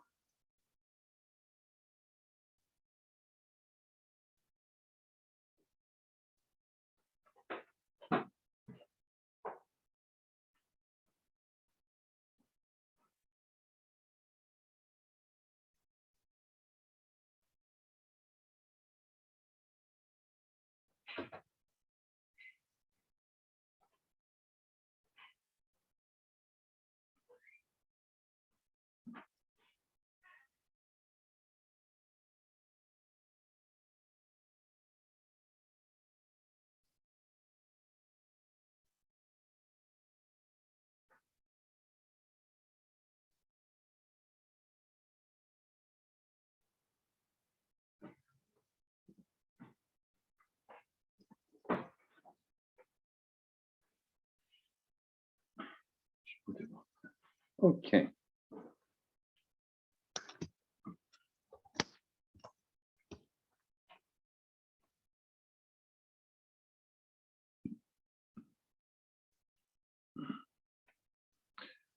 So I think it's time to start again. You know, we had a few minute breaks, and we have about 52 minutes left. So I send after this important part, you know, on the structure, recommendations, good practice, advice, so on. We will move to a list of topics. And this is a list topic of your colleagues from 3 past intakes, 14, 15, 16. And you get the title, and you find also the grade your colleagues obtained, you know. So you find different categories of topics. I will try just to give you some like focuses, you know, of some of these topics here. You will find first, you know, topics which are based on quantitative analysis. I'll put it that way. The first one here you see just in front of you. It's applying Z score for internal credit rating, which is really a classical topic and can be original only by the banks behind and the data use. But in terms of methodology, there is nothing new. This is something very common based on the Altman model and different improvements which has been done for banks, you know, during the last 40 years. We had an analysis of credit portfolio management, and this is also based on classical markets of management of portfolio of credits. So we have also an approach which is a quantitative approach. In another kind of topic, in terms of quantitative approach, we have also this one here, which is the analysis and stock valuation of Vietnam dairy products. So it's not so difficult. You take 1 or 2 firms, you make analysis in terms of valuation of the stock price. You try to compare to other companies here in Vietnam, and you can use all the available, you know, data you find overseas. First, indexes, because you have indexes of dairy the firms involved in dairy products, you know, and you find also individual situation, individual values, and you can make a comparison. So it's based on valuation techniques, valuation calculations, and how to move from valuation to price, and then comparison of the price you find to what you find outside the country, on the stock markets, and also the indexes you find, because there is, as in many elements, in many sectors, in many kind of firms, in many countries, you find indexes on a long period of time, which allow you to make comparisons. If I want to find another one, using quantitative method, because it was one of my topics today. Find you another. Application of valuation models for stocks in Vietnam steel industries. A very classical topic. You take valuation models. We have many of them. You have a few families, 4 or 5, it depends how we present them. But if you go in book on valuation models, so you will find something like 100 different valuation models. So you make a choice, you apply them to Vietnam steel industry, taking into account a portfolio of producer, and you make a comparison, and you can make at the end the comparison with what's happened abroad in other countries, is how the prices of the stocks on the Vietnamese steel companies compared to steel industry, steel companies in other countries.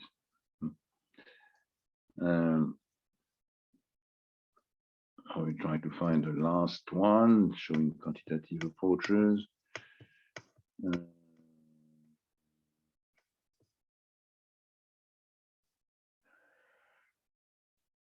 One of them here has not been done that way.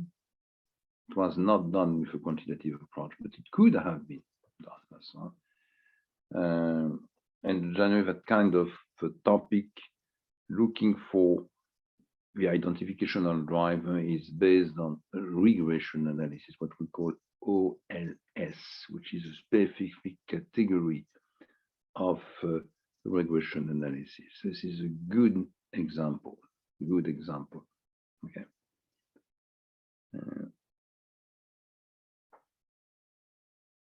Now, let's have another kind of presentation. I want to show you that we have topics which are, let's say, bank related, and some others which are more company oriented, non-financial company orientation. For example, you have first one, risk quantification by expected loss models. It's quantitative, but it is applied to credit operation and management of banks.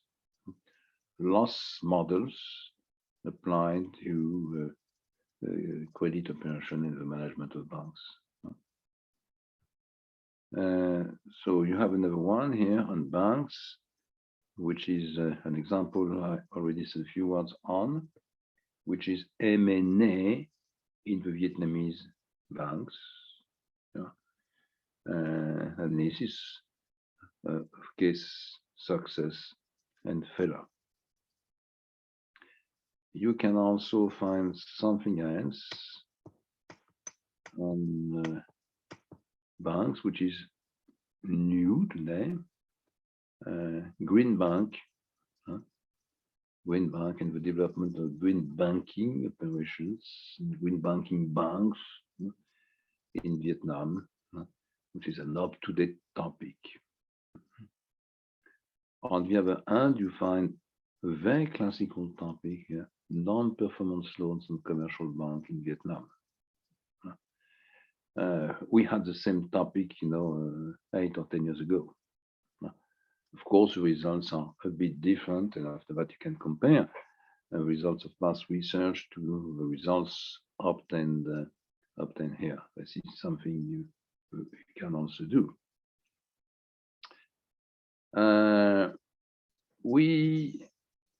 Let's have a look. Another one. Basel II. Now, we have a large number of topics on Basel, evolution of Basel II. Can we apply Basel II to emerging country bank? Where are we in Vietnam? What about Basel III? When can we introduce Basel III in Vietnam? What are the constraints? That kind of thing. So you find here several kind of topics on banks. If you move to more oriented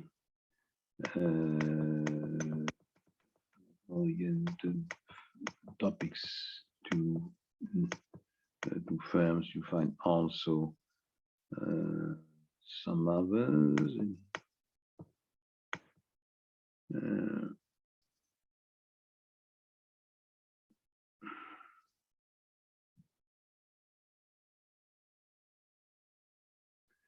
So I already said a few words on valuation models and platform.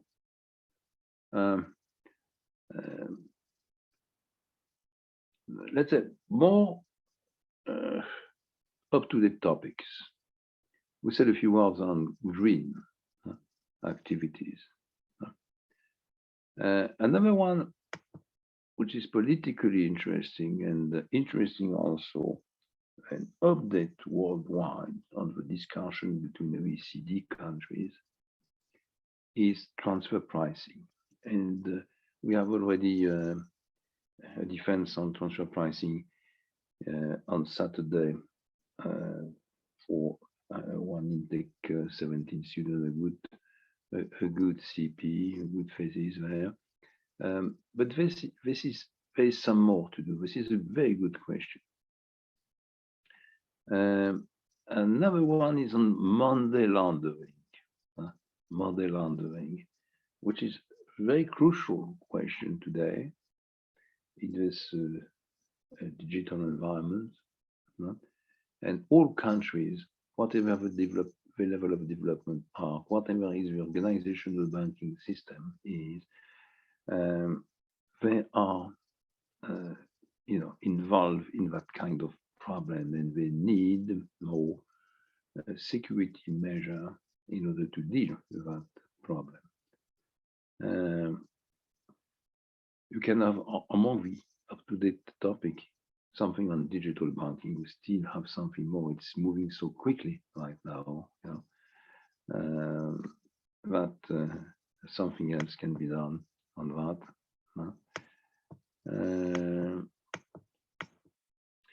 Trade finance, it's more and more for emerging countries, particularly with high growth rate like Vietnam. It's more and more an up-to-date topic. You will find also topics on leasing, because leasing will be used more in the years to come. Leasing, of course, but you will use also leasing contracts on for real estate or for very important investments like planes or boats. So there is knowledge to a good practice to transfer to Vietnam. You find also in the up-to-date topic. What should I show you? Digital banking again.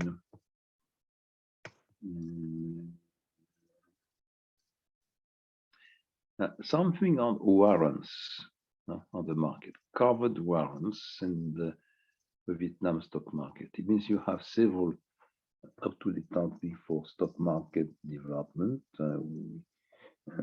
Stock markets are not new in Vietnam.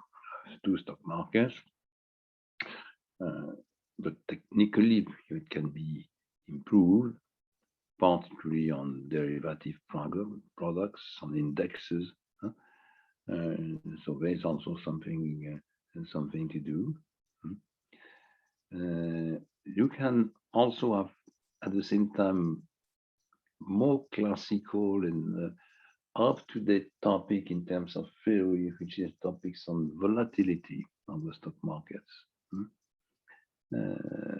which could be an up-to-date question in order to create adapted new products.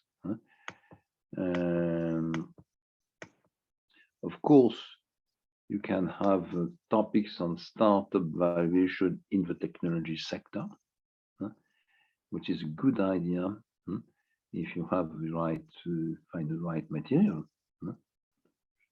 And for those with an experience in accounting, wants to concentrate on that sector, you have the inclusion into the accounting system of the new some of the IFRS norms with the impact they have on the firms.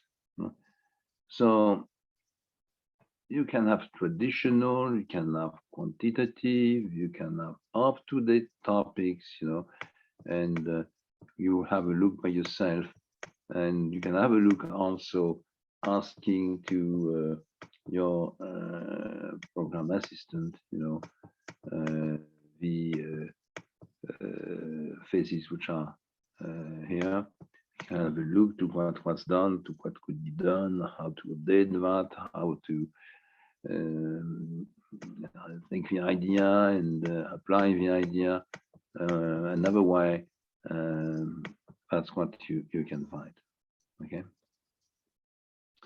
Well, this is what I wanted to show you on this second slide I used today. And now I will move to another one. If I succeed in doing that, I will move to another one, which is slide successful defense. Where is it? It is this one. I hope to see something new here. Yeah, and these slides were prepared by my colleague, Professor Chan. Very well, Professor Chan, of course. And it gives you here.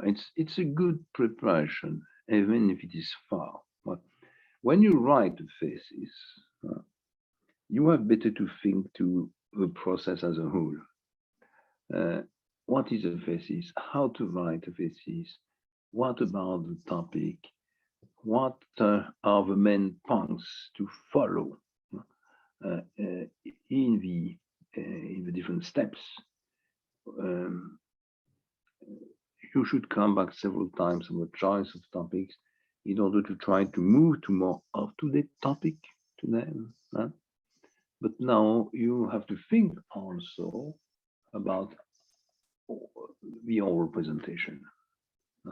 Already think to the oral presentation. And I know that some students, are preparing their slides at the time they write the different chapters. So they have progressively a draft of their oral presentation, and when they have nearly finished to write their thesis, they have a complete draft. It's not a final version, but they have a complete draft of their slide, which makes it much easier to go to the end of a process. So let's go through these elements, and anyway we can ask more details on a few points if you like to Professor Shan, you have opportunities to meet him. So there is some preliminary remarks,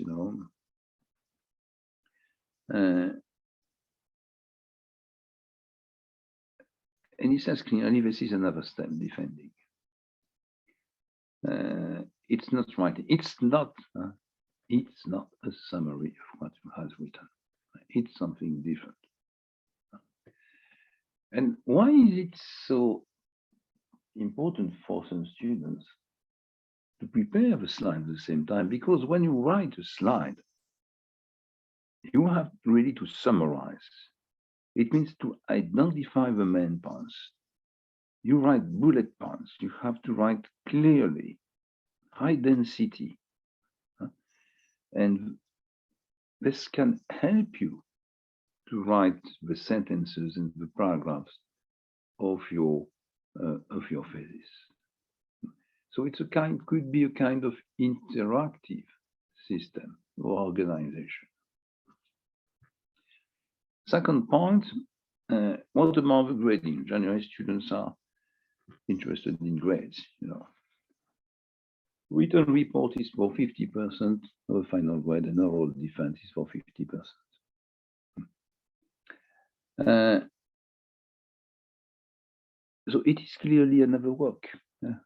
It is said here, additional work.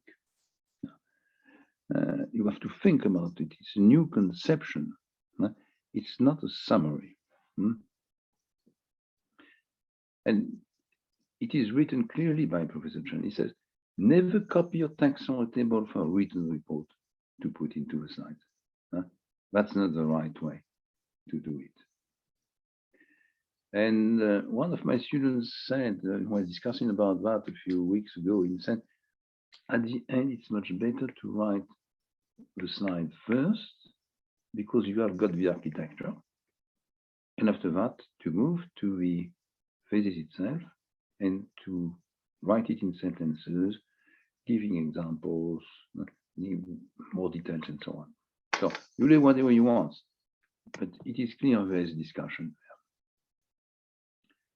there. How your defense is really evaluated. I have several slides of that here. Quality of a slide. You will see that quality of a slide is based partly at least,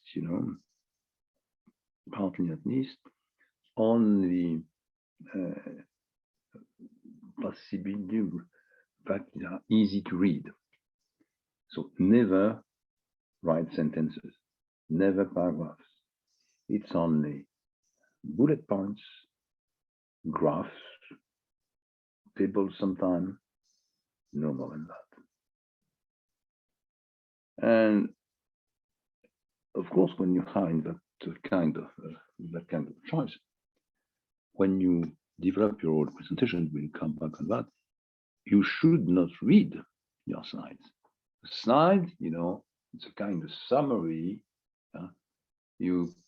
framework, architecture you present to the auditors, to members of the jury, but they are waiting for a speech, not for slides to be read. So second point is the performance of your oral presentation, content and form. So that means you should be trained. You should repeat. If you think you are not good in oral communication, you can be trained another way.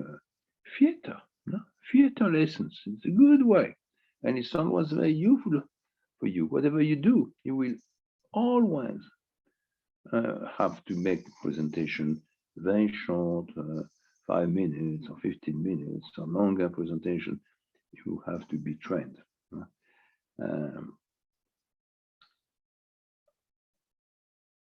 You have to be careful to documents you can use, even if time is short, So be very careful, it's not a movie, but you can have something like a video or short video, but be very careful. It's not very often used, and it's not very often very easy to integrate into presentation. You should also learn to manage the question and answer session with the jury.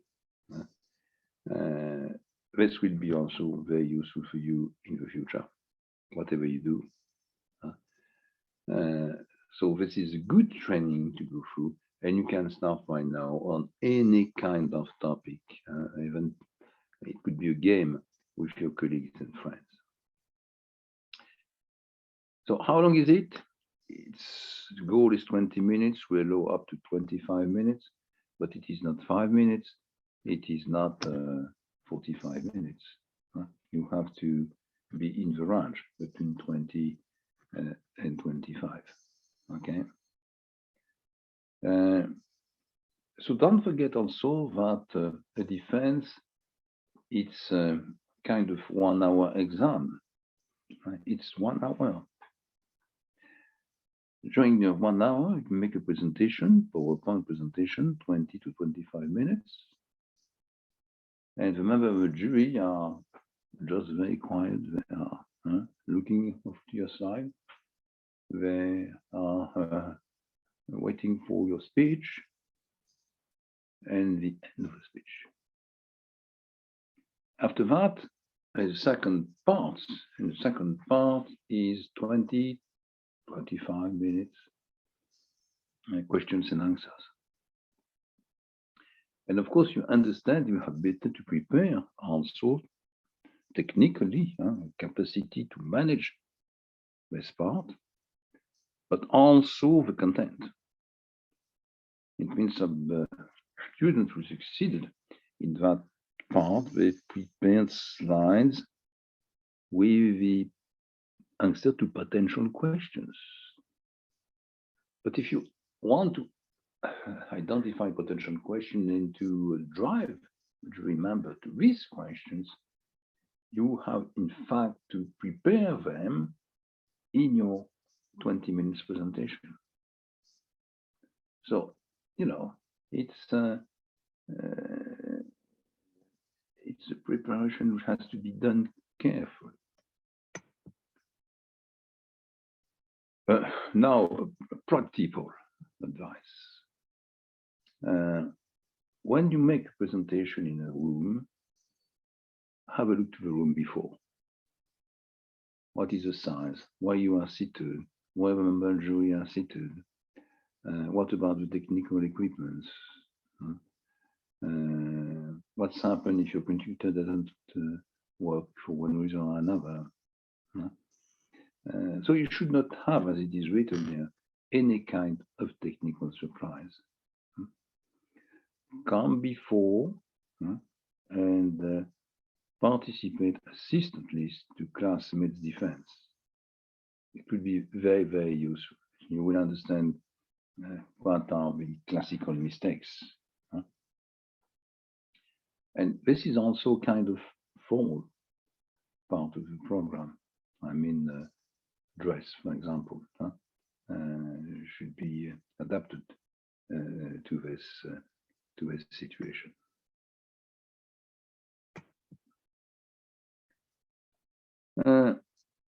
I said you have to start early to prepare your slide. Don't forget that jury members, even if they are not experts, in your topic, in Vietnam, they have some knowledge on the topic and they read before your report. So the main mistake is to make a summary of a report. This is not what is written. No. You have to be more original, to bring something more.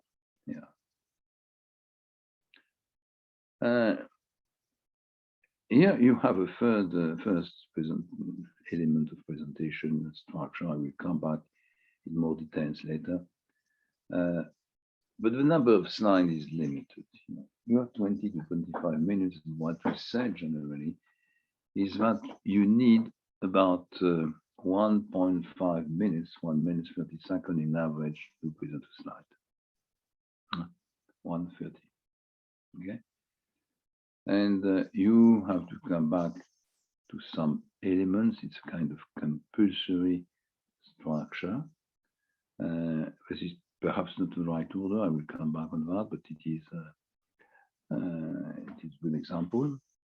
Problem statement. What are we dealing with? What are the research questions? What is the methodology? What is the literature review?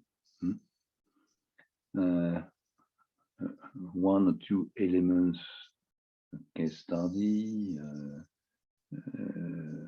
quantitative analysis, findings, recommendations, proposals, and how to implement that in perspectives.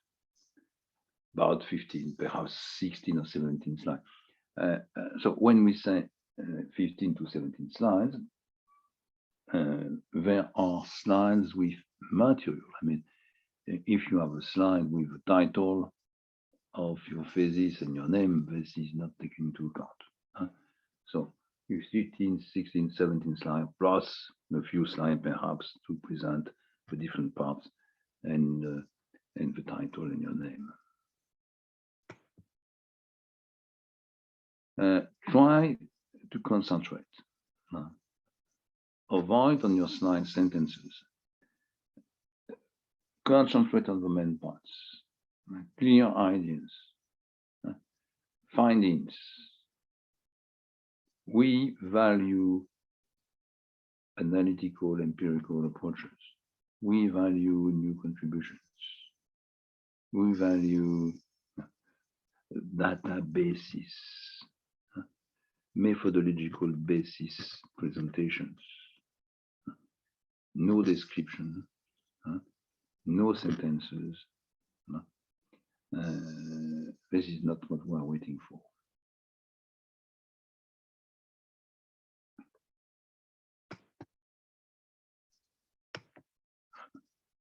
I'm trying to move to the next slide. It's a bit difficult.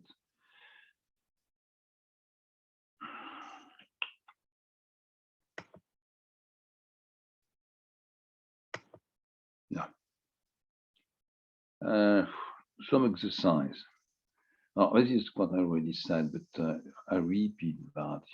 It's very, very important. Be sure that you manage your time correctly. And if you repeat, which is a good decision, don't try to accelerate, the presentations and the wording and so on, because you have to be in a range of 20 minutes. You will have to speak at a speed which is acceptable for a jury member. I mean, in languages like English, it's about 120 words a minute. Well, of course, you can accelerate and you can use 200 words a minute, but you should know that the speed is right speed is an element of understanding. You should also use tools like a pointer, or you can animate your slides if you like.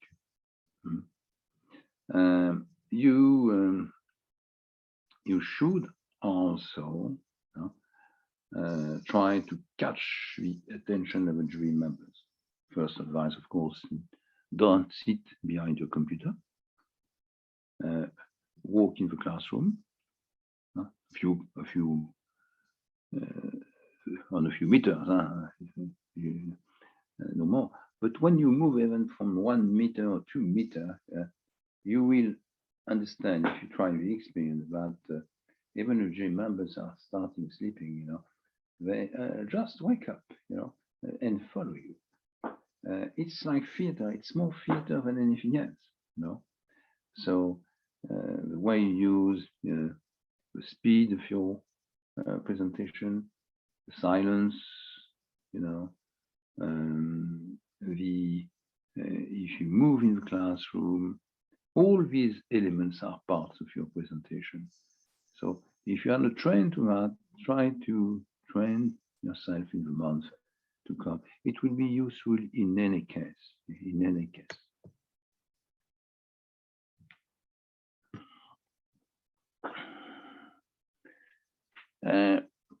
Now you have a problem with some elements, some remarks and comments on the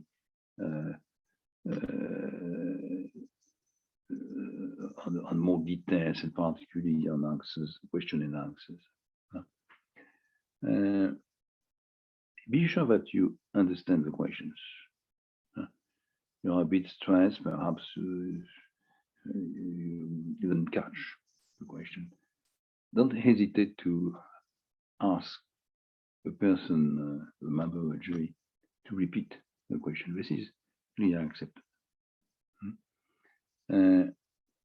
Don't try to find an answer if there is no answer to the question at the moment, or if you don't know the answer. Just like there is no answer. Don't say, I don't know. This is also accepted. Don't try to find a story to try to explain that there is an answer, but you don't know it, and so on. You should be reactive in front of criticism or some kind of aggressive question. You have to learn how to deal with that kind of situation. This has to be learned. The value, third point here, the value of the research, it's really to verify some hypotheses, new hypotheses are validated, and if you find new findings, it means we are looking for something new. We are looking for some contribution with hypotheses, with new hypotheses, with validation, or for new contribution. Your arguments and your answers should always be based on data, on demonstration. We need some kind of scientific dimension. It's not a kind of exchange of opinion. We don't need opinion. We need facts, analysis, scientific approaches.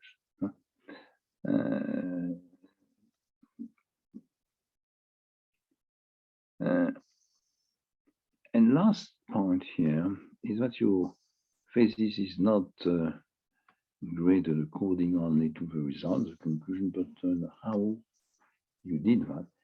You have to prove that you have a good knowledge of methodologies, a good knowledge of the literature, that you are able to obtain using the right method, the data collection which is needed, and you are able also to use this data in an analysis process, and in some cases to manage the difficulties which are inherent to research.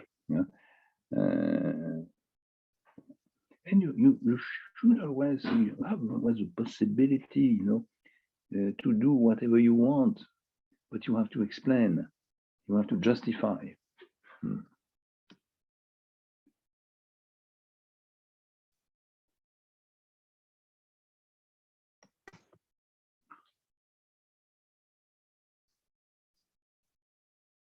So this is not for you, this is when we have an oral presentation made by a group. But this is not on the thesis. Anyway, in the courses, in the last next courses, I think to compare evaluation to the M&A course, for example, you will find that kind of situation.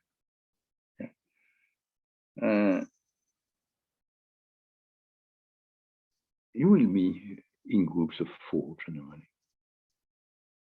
And the question is how to organize that. So you have two solutions.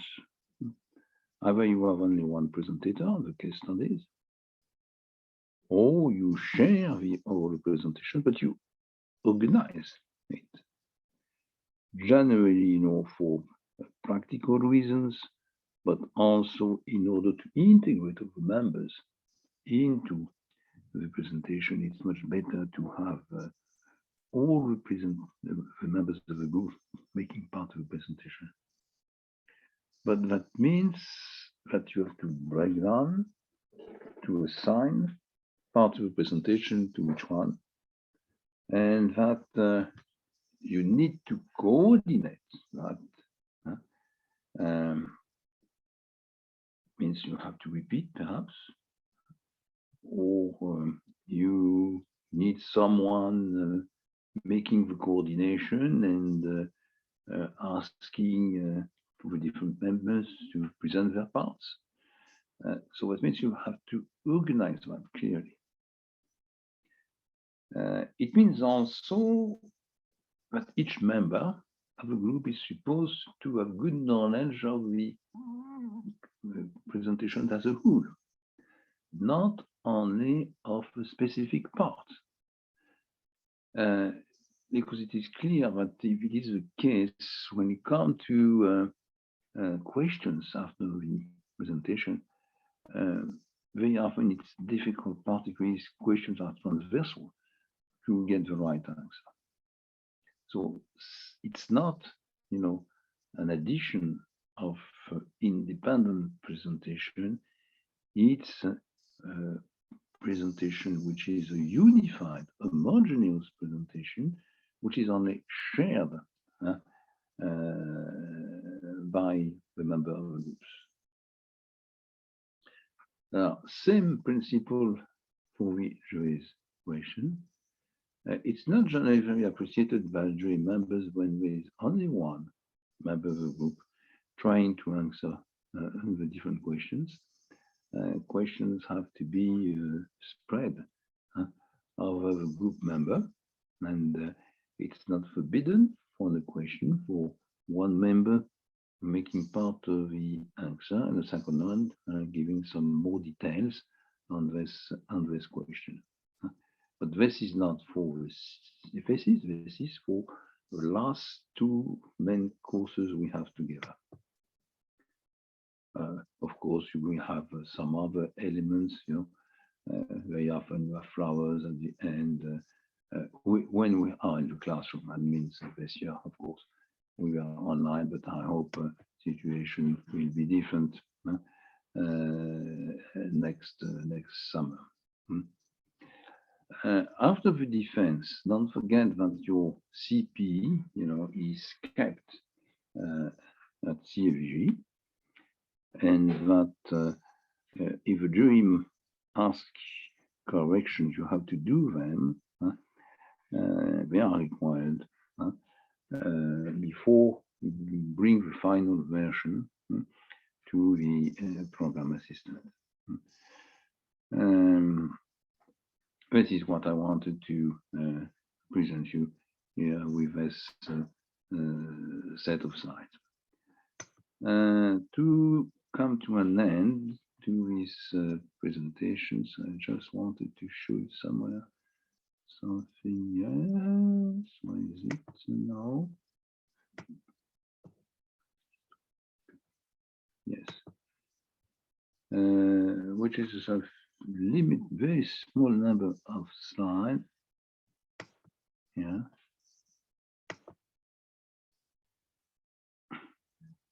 Just a few information. We'll come back on that anyway later in session 4, but just in order you get an idea. As what I said, the defense is segmented in 3 parts. Your presentation, 20 to 25 minutes. A discussion with jury members, 20 to 25 minutes. The evaluation and feedback process, which is the last one, about 10 minutes. But you make a presentation, no question during that time. After that, it's question and answers, 20, 25 minutes. And you leave the room. We give you grades and summary, a few sentences on your written and oral presentation. You come back in the classroom and we have a feedback. And this is 1 hour. Number of slides, 15 to 17, what I already said. In order you start your slide, if you like, this is a potential structure. Part 1, 4 slides. First one, the topic, its interest, motivation, limits, and perimeter, which is the first paragraph of your introduction. Second slide, research question. Second paragraph of your introduction. Third one, methodology. Third slide. And the fourth one is new. You don't find it in the introduction, in the written part. It's the most useful references to develop your thesis, to write your thesis, 4 or 5, and you explain why. Part 2, it's 4 or 5 slides. It is a presentation of the results, that is to say the answers to the research questions. Part 3 is more specific, more original, and very important because it is also an introduction to the answer, question and answer step, second part. And you choose specific points, what we can generally focus on, which are of interest. They are not results, but it could be an article, it could be an interview, it could be a model, it could be an example. We don't need a connection or a structure of a smart. There are specific points. Of course, use points, elements you know very well, you have been working on, and because generally, questions will come on these points later. Point 4, here, a last slide on the limits of the study and the perspective. That's what I already said. And this is a good presentation, good structure for an oral presentation. I recommend you to work on that kind of structure. Last slide. Begin the design of the slide at the latest, I would say, a few weeks before the defense, and you can start now. Send me a version a few days, weeks before, in order to get my comments and suggestions of improvement. Final version should be available and sent to a jury member 3 days before the defense.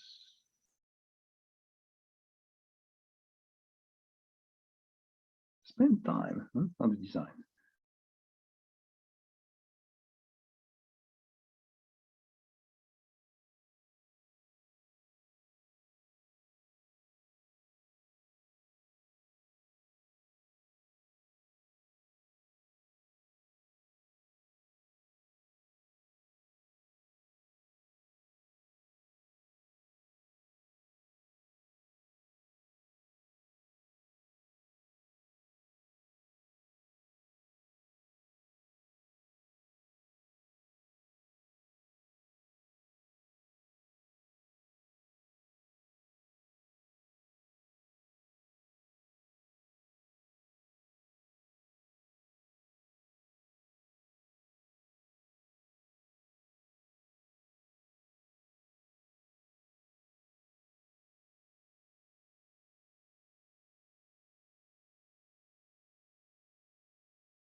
Thầy giận mình thầy ao luôn rồi.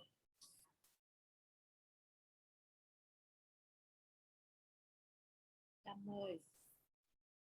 400 này.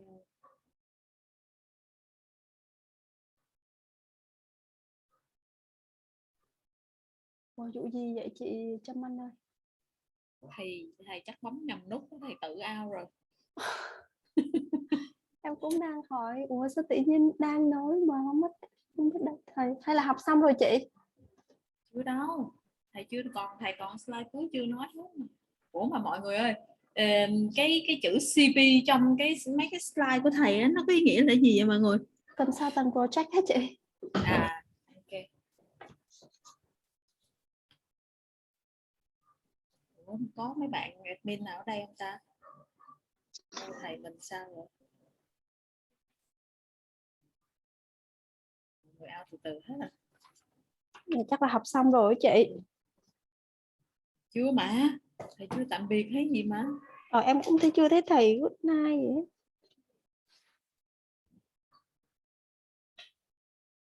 vậy. Ủa học xong rồi hả mấy chế? Biết Không, nữa. thầy chắc bấm nhầm nút, chắc thầy tự out rồi.